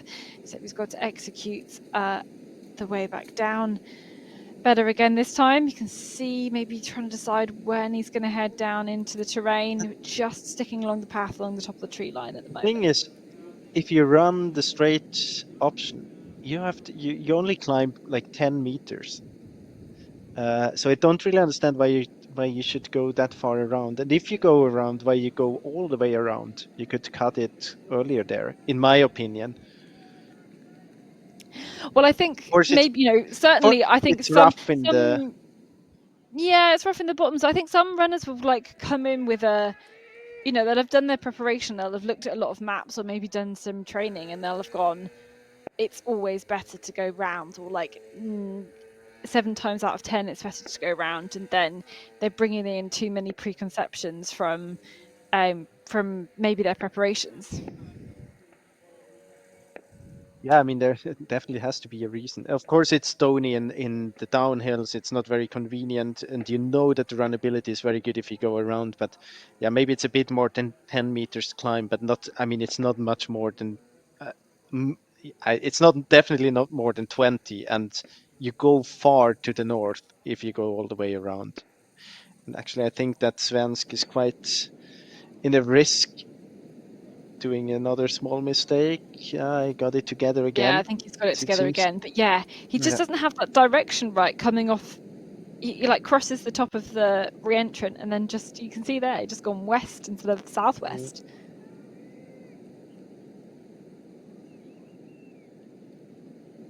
Of course, now he has quite a good kind of attacking to, well, you can use the top of the ridge quite nicely, but there aren't, as you've said previously, yeah, of course. I mean, into the control. The control is much easier if you take it from this side, but it's how much to invest to make the control easier. I mean, I mentioned that 2 or 3 times. It's the final of the European Championships in middle distance. So I think most of the runners here are able to attack this control in a straight line. Yep. So live with Svensk, and you can see he is behind that time of Breivik, who's still our current leader at the finish.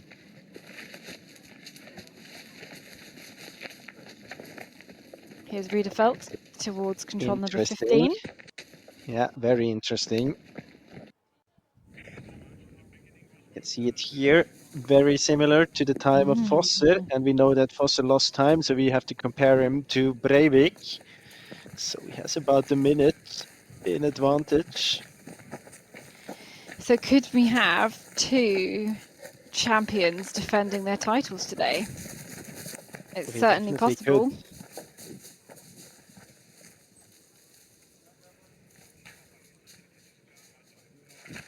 Also because the runners behind are not really making a great job.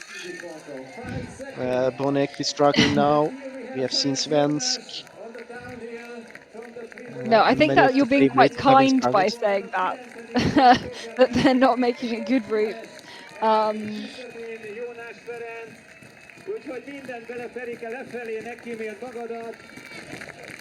Oksanen is here, next one into the finish, and the crowd are getting excited because Ferenc Jonas is also on his way in towards the finish. He should be coming up the run, and here he is. Lots of home crowd support. He had a fantastic start to this race. And he's actually looking for a top 10 position at the moment. He's going to be in there for now. 4:41 down on the lead. Still okay race. Before it was 55th was his best in middle distance in the World Cup, so it's still a good race. But seeing what he could have done today, it's a pity that he could out everything, because I think he could have had a chance to fight for a medal if he had kept it together. But there are many runners out there who could say that. Well, there are many runners out there at the moment who are making mistakes, and I tell you what, actually, now is a good time to go and get some tracking on. We can have a look at Jonas's route here, but Basse, Regborn making mistakes, Isaac Jonsson making mistakes, Janis Bonek making mistakes. So please do have the tracking on as well. A bit on Jonas, you could see that he was just not as distinct to 15, 16, 17 struggles again, losing about 2 minutes there. And if you just take away those 2 minutes he loses on those 3 minutes, 3 controls, he would have had the chance for a great result today. Yeah, the margins are so fine between having a great race and having an okay race. In the top 10 for now, right, you can see 4:41 behind Eric Langenel Breivik, Kasper Fosser as well. Those are the top 2. Thomas Krifter into 3rd. Of course, we're looking to see if anyone can be matching the time. It looks at the moment like Albin Riedefeld is the main threat, with Martin Regborn, who was one of the threats, making a mistake. Here's Riedefeld, though. You can see he's still ahead. Yeah, he did a small mistake to 13. I've seen that mistake before, a similar one. I think it was Krivda. Then good orienteering here. So he did a small mistake towards control 12. Time-wise, I think it was not much more than 25 seconds. It still looks good for Albin Riedefeld. Timo Sild next to make his way towards the finish. Looking like he's had a bit of a battle with the terrain. We're looking for Luca Basse as well very shortly to come towards the finish. Timo Sild will be about 10 minutes down overall. The Estonian runner,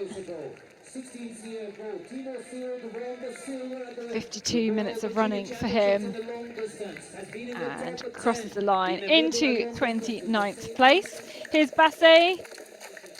Again, mistakes, I think, on these last few controls for Luca Basse. And you can kind of tell he's just jogging in here, but actually he's not going to be too far away from what is now a podium spot, a top 6 spot, but maybe hoping for a little bit more here. Basse, certainly some mistakes into control 20 just being too high. Not as big a mistake as Martin Regborn, though, who is probably a good 300 meters away from the control. In the wrong direction. Basse into 8th. Maybe a bit disappointed with his run. And so I think it puts the biggest challenge to the top spots being Albin Riedefeld at the moment. So we have again Basse here, bit of free play, you can see it. He was not. Oh, he didn't go to 19. Okay, he didn't go to 19, that's why he wasn't running that quick in the very end. Yeah, forgot There's to punch. been a lot of missed punches as well on the men's race. Yeah, but I think he must have noticed somewhere to control 20, because it looked like he knew when he got to the finish. This is Hoopman. And actually all those mistakes by all the athletes open up a little bit again for runners like Hoopman. So if he had a good middle section now, he would have a chance to get back into the medal fight. See how far behind he is. Yeah, maybe. We have Cliff down third at the moment in the finish. Yeah, certainly still in the medal fight. He's We ahead of also have Krivda. Riedefeld on the way, so he has to overtake one more runner. So he would need to overtake Fosser, and he is a bit far behind Fosser, I would say. Daniel Hubmann on the second TV control. Well, Fosser made that mistake. Yeah, You never that's know right. what's going to happen. The time gap is only 1 minute 46 seconds. But Hubmann, in fact, incredible. Hubmann has. I mean, he had a big mistake at the third control and the fourth, but after that, he must have gone really, really well. Yeah, it looks like he's caught and dropped Tim Robertson and Mika Kirmala. So, yeah, between them, you know, he's moving through the terrain really, really well. He's dropped Kirmala, who is doing something very strange to 14 or 15. Yanaho's going back to the finish. He's dropped down to the bottom of the slope. Yeah, really hard to know what to make of all of this. And now I can tell you as well that Riedefeld is soon to be in the crucial bit towards control 20. It's going to be interesting to see. We had quite many mistakes to this third to last control. And he's soon approaching it. If we would see a live GPS, that would be the most interesting at the moment, I guess. Yeah, Tim Robertson into 19th. So definitely not as good as his qualification, where the orienteering was maybe a little bit easier. This is certainly very technical, very, very tricky stuff. Just a recap of Tim Robertson's route.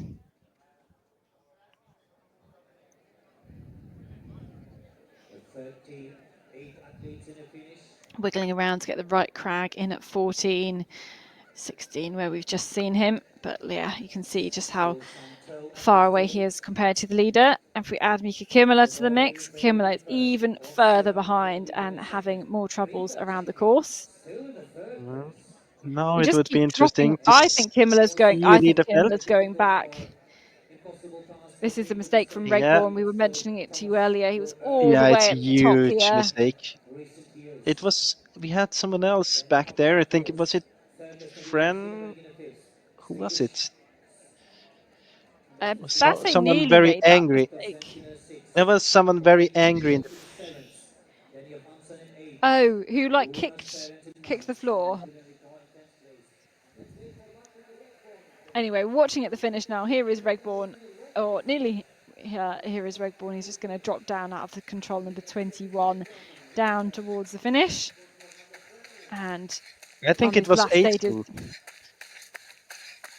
Yeah, you're right. It was over 8. Yeah, and I can tell you that Riedefeld did a small mistake as well, or is doing a mistake to control 20. So that's definitely going to be interesting. Yeah, so Martin Regborn, oh, look at that. It will have been at least a 6 minute, well, maybe about a 6 minute mistake there from Regborn. Absolutely gutting. It's going pretty well for him. And Riedefeld I really hope. Yeah, I really hope we're going to be live to that GPS now, because I think that Erik Langedal Breivik is starting to get a bit nervous here in the finish. It starts to look really good for him. Yeah, his looks to be better and better. These are the standings then at the finish. Just a reminder, Breivik, Fosser and Krivda currently in the medal positions. And Riedefeld, I'm still not sure whether he's actually got this control 20. He's like circling around it, a bit like a headless chicken at the moment. Very close at least. He's so close to it. And then he got to head down the hill. I don't think he has it.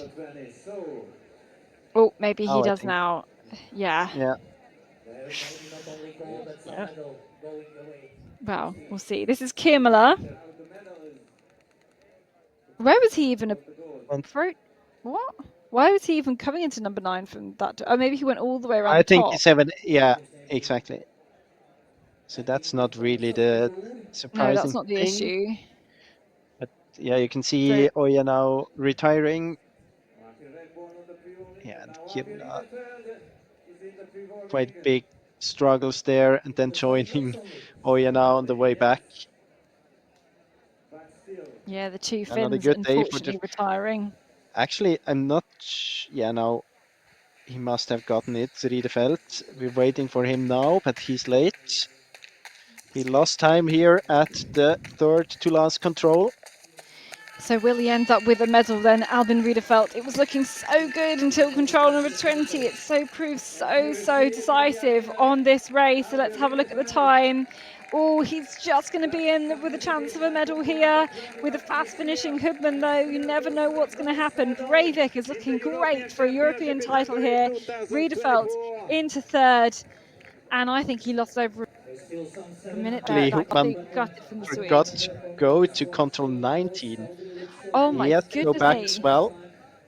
He is going back. I'm sorry that we have to tell you everything here without showing it on the screen, but things are happening out here.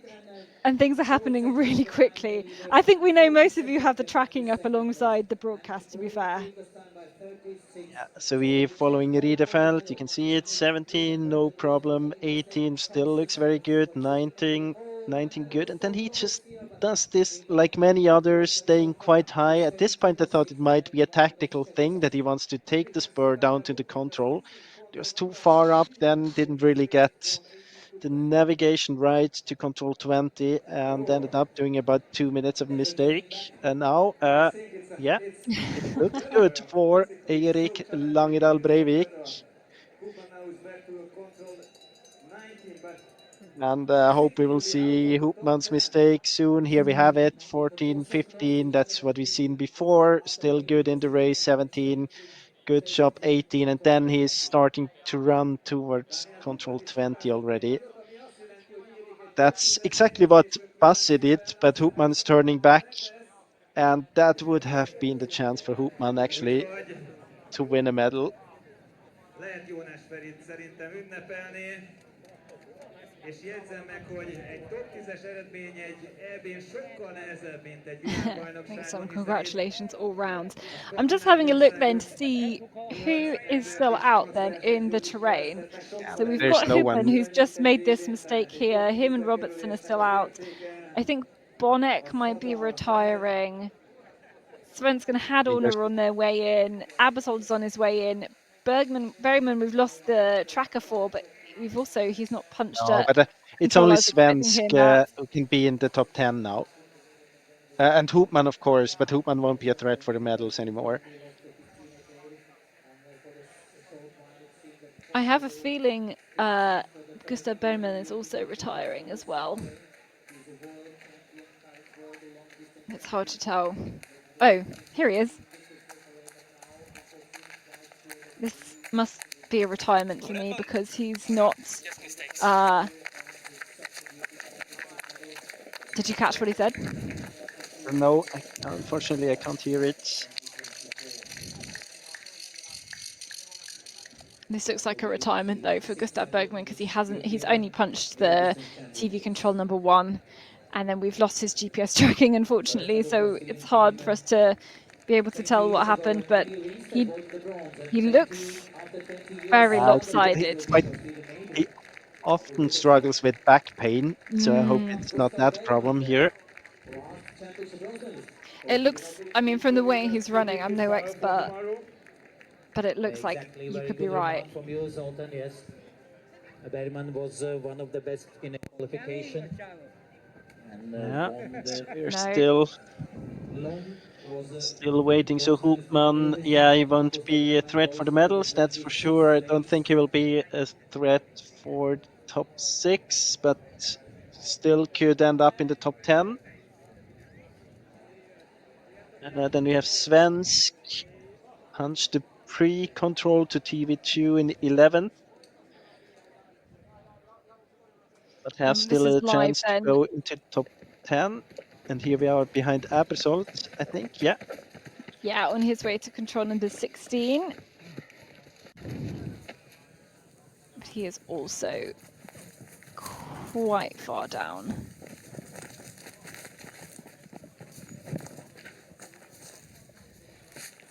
Yeah, 7.5 minutes. It's all falling apart really for these last few guys, and for me, I can only really put it down to the heat. Yeah, definitely a factor today, I guess. And as well, I mean, it's very technical. And then you think when the running time gets so high that you don't have a chance, struggling with motivation. But let's hear from Albin Albin Riedefeld. Riedefeld, it looked like a really tough race. How was it for you? Yeah, it was very tough. When I saw the course, I felt like, oh, it's such an amazing experience that we can do this, like having a technical race like this. So, but yeah, it was a good race, but then a big mistake in the end, so it was tough. Yeah, what happened there? Can you tell us?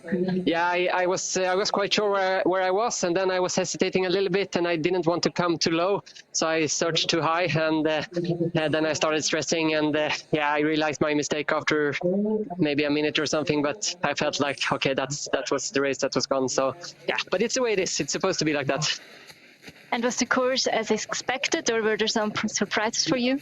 Yeah, I think it was as we hoped, as tough and technical. So it was a good experience like that. So very technical all the way, but yeah, I really enjoyed it. Thanks and congrats again. Thank you. Sounds like he was very kind of pleasantly surprised to see a course as technical as that and as tricky as that. You know, when he unfurled it, when he had the first look at the course, that's quite exciting, really. I think to see that and to experience that. And Jonas, it's kind of what you said. Like those athletes approaching that control 20, they don't want to drop too low, just in fear that they're then too low and have to climb back up again. So I think you really got it spot on at that point. Yeah, I mean, it's so incredibly steep, so you can understand it, but you have to drop a lot. You can see it on the map. So it's, yeah, I can understand it, but it's a good control. And this is Hoopman. You can see it 3.5 minutes behind. I'm quite sure that it would have been incredibly tight for the medal if he would not have done that mistake running straight to control 20. Yeah, there's so many ifs in orienteering. If he hadn't done this, it would have ended up like this. But no, But I you're mean, right. He was having such a this great is run. really a mistake you could avoid.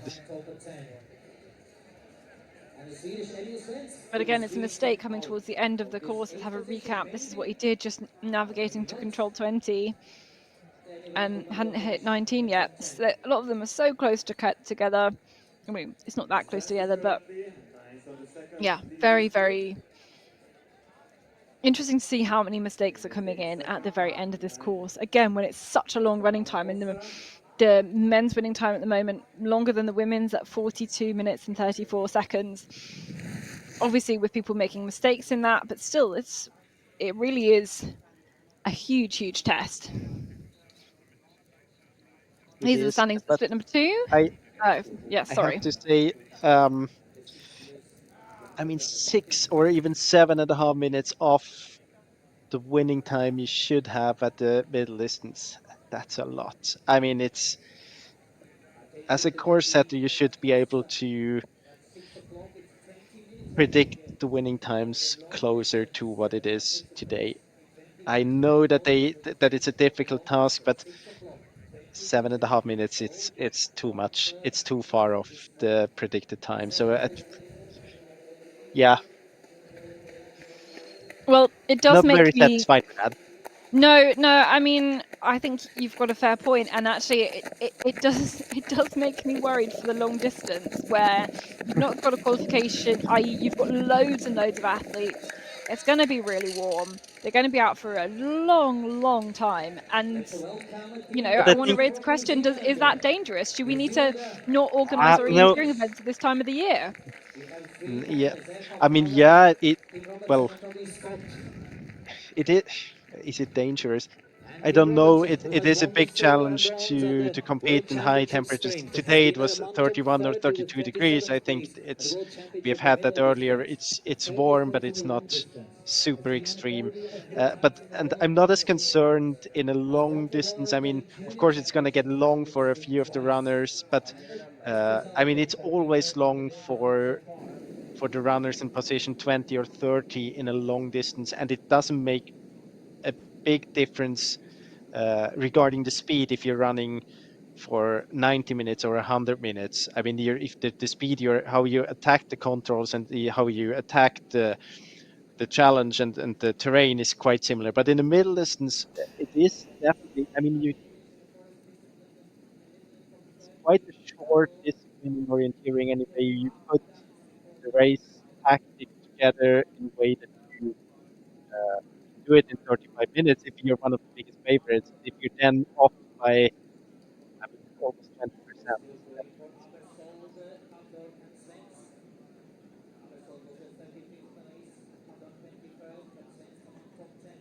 So standings at the finish.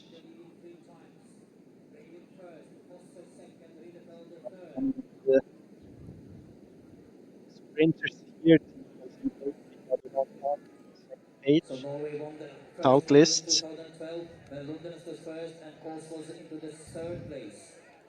Yes, and obviously we're quite in quite an interesting position here where we've now got quite a big gap before we see anybody else at the finish. But let's have the top three and their tracking and their what they managed to do well on this race and in this terrain. Yeah, and I mean it's fair to say that those three are going to be the medalists today. See that Fosser approaching this control for best, keeping it straight. If you remember, Ferenc Jonas here had such a good, clean direction between 3 and 4. It was very good. Then different routes here again. Fosser and Riedefeld going straight. Breivik, I mean, all three of them going through the valley. No one of them going around. Tight battle at this point. Breivik still a bit behind the other two. Small mistake here by Riedefeld, getting a bit too far to the west. But as I said before, I mean, it looks more extreme than it is time-wise. Was maybe 15-20 seconds he lost there. And still at this point, Breivik quite far behind. Because both, as we've seen, of course, throughout the broadcast, Riedefeld and Fosser then this very decisive third to last control 20. We had Hoopman there missing, Riedefeld, Fosser, Regborn, Eitz, who really many of the runners struggled with this 20th control, and Breivik was not one of them, and that's where he could decide the race in his favor. You know what? I was just checking Erik Langadel Breivik's stats here, and I was about to say, it was his first ever medal at a senior, well, at any kind of big international competition. But he's only raced sprint before at a World and European Championships. He's not raced in the forest at that level. So, I mean, in the World just Cup, to see that is incredible.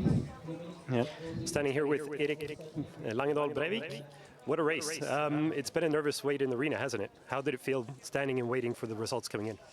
It was pretty cool just staying here and see the good run that I make. Yeah, of course a bit nervous to stand there, but really happy with the race anyway. So yeah, it's just a pleasure to be here after so good race.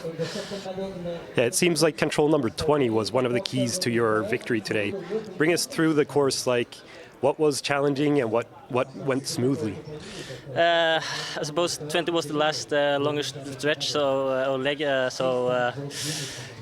I was catching up with some of the runners in front of me there, so had a good feeling over the first top, and then tried to hold the height before I take a slope down. And yeah, had a very good feeling about where I was the last 50 meters into the control. So it was really nice to see the last tricky control in the race, and then it was just flying down the last slope. So it was a good feeling. Yeah, and this being your best result so far, how does it feel to be a European champion? It's really funny. It's my far best result international on this international stage. So I'm very happy with the performance and the gold medal in the end. Yeah. All right, thank you and congratulations. Thank you very much. Yeah, I mean, I think a bit stunned and a bit shocked, but yeah, he had the race to kind of put the whole thing together, and there we go. There we can see the top two here, and in fact the comparison between all of them. Fosse in the lead for a lot of that middle section. Rudefeld with the great start, as we saw by the GPS comparison as well. And then Breivik just into the lead at the end. But you're right, Jonas, he does have a 10th and 11th place at middle distance races at the World Cup. But fantastic. Like, just a huge step up for him, right? Yeah, and I mean, he says it himself. I mean, he was mostly surprised about the good result. He was so happy about the good run and didn't really think about the possible result then in the end either. So it's good to see. You could see how surprised he was himself that he could win a race like this when he never was. Of course he had a 10th place, but he was never really close to winning a race, and then you can pull it off at the European Championships. For sure, very special. And it looks like Emil Svensson just run himself into a podium spot, a top 6 spot there, into 6th for Hadorn. And I think we've got Abasol as the next one into the finish. Here he is on the very last stages of the course now. Finishing here. And we've still got Janis Bonek out on the course, but that's pretty much it. That was our last starter in Emil Svensson catching up Joey Hadorn, and we can then take a look at these final results. Breivik, Fosse, Rudefeld, Norway in the top 2 spots, and then Sweden. Thomas Krivda, a great 4th as well. Look, Kaplan into 5th place, and Emil Svensson, as you just saw there, rounding off those top 6. Daniel Hoodman, we thought for so long he was maybe going to challenge those medals, but missed out control 19 to finish overall into 9th spot, and something I'm sure the athletes, the coaches, the teams will be chatting about. Long winning times, 42 minutes 34, and they aim for about 35. And in the heat of this Hungarian sun in the forest on the slopes, it makes the whole thing very tricky. But lots of really big race-ending mistakes from a lot of the crowd, and for the men, where often we might see this in the women's race, we've really seen it in the men's race today. We've seen the mistakes in the women's race in the beginning and in the men's race in the very end. Well, I would say to defend the runners a bit, most of the mistakes here in the men's race was actually outside the usual middle distance time. So after you have passed the 35 minutes. So if you want to defend them, I think you could do it like this. But of course, you have to keep it all the way to the finish. And it was it was an incredibly challenging course today. So definitely a worthy winner in Erik Langedal Breivik. Yeah, I mean, we didn't see him much whilst he was kind of running around, because he was one of the comparatively really early starters, but just seeing that GPS tracking just looked very, very smooth into the controls. And so what will the runners do now? As kind of Simona Abasol was talking about, it's quite a quick turnaround to the next race, a long distance final tomorrow, a long old start window as well, with no qualification in that one. What are they going to do now? Yeah, they're gonna try to drink a lot. They're gonna try to eat and then recover. I mean, it has been a tough race for many of them. I think that's also the reason why we had so many that actually retired after bigger mistakes, because you have to refocus and go on with a long distance already tomorrow. It should be possible. Orienteers are quite used to the thing that they have to switch after a middle or one race and then compete again the next day. So I think it won't be too difficult for them. It has been a long middle distance, but still it has been a race under 50 minutes for many of the runners. So that shouldn't be the problem. The challenge will be the long distance tomorrow. And I mean, as you mentioned before, it could be a very, very long distance again. We don't know about that. So it's definitely going to be a challenge for them. Yeah, absolutely. But let's take a little time to celebrate our top 3. Alan Rudefeld looked like he was going to defend his title for a long way in that one, and ultimately into 3rd. Kasper Fossa, again, an early starter. Wasn't sure how his time was going to stack up, but into the second place for him. But a new European champion.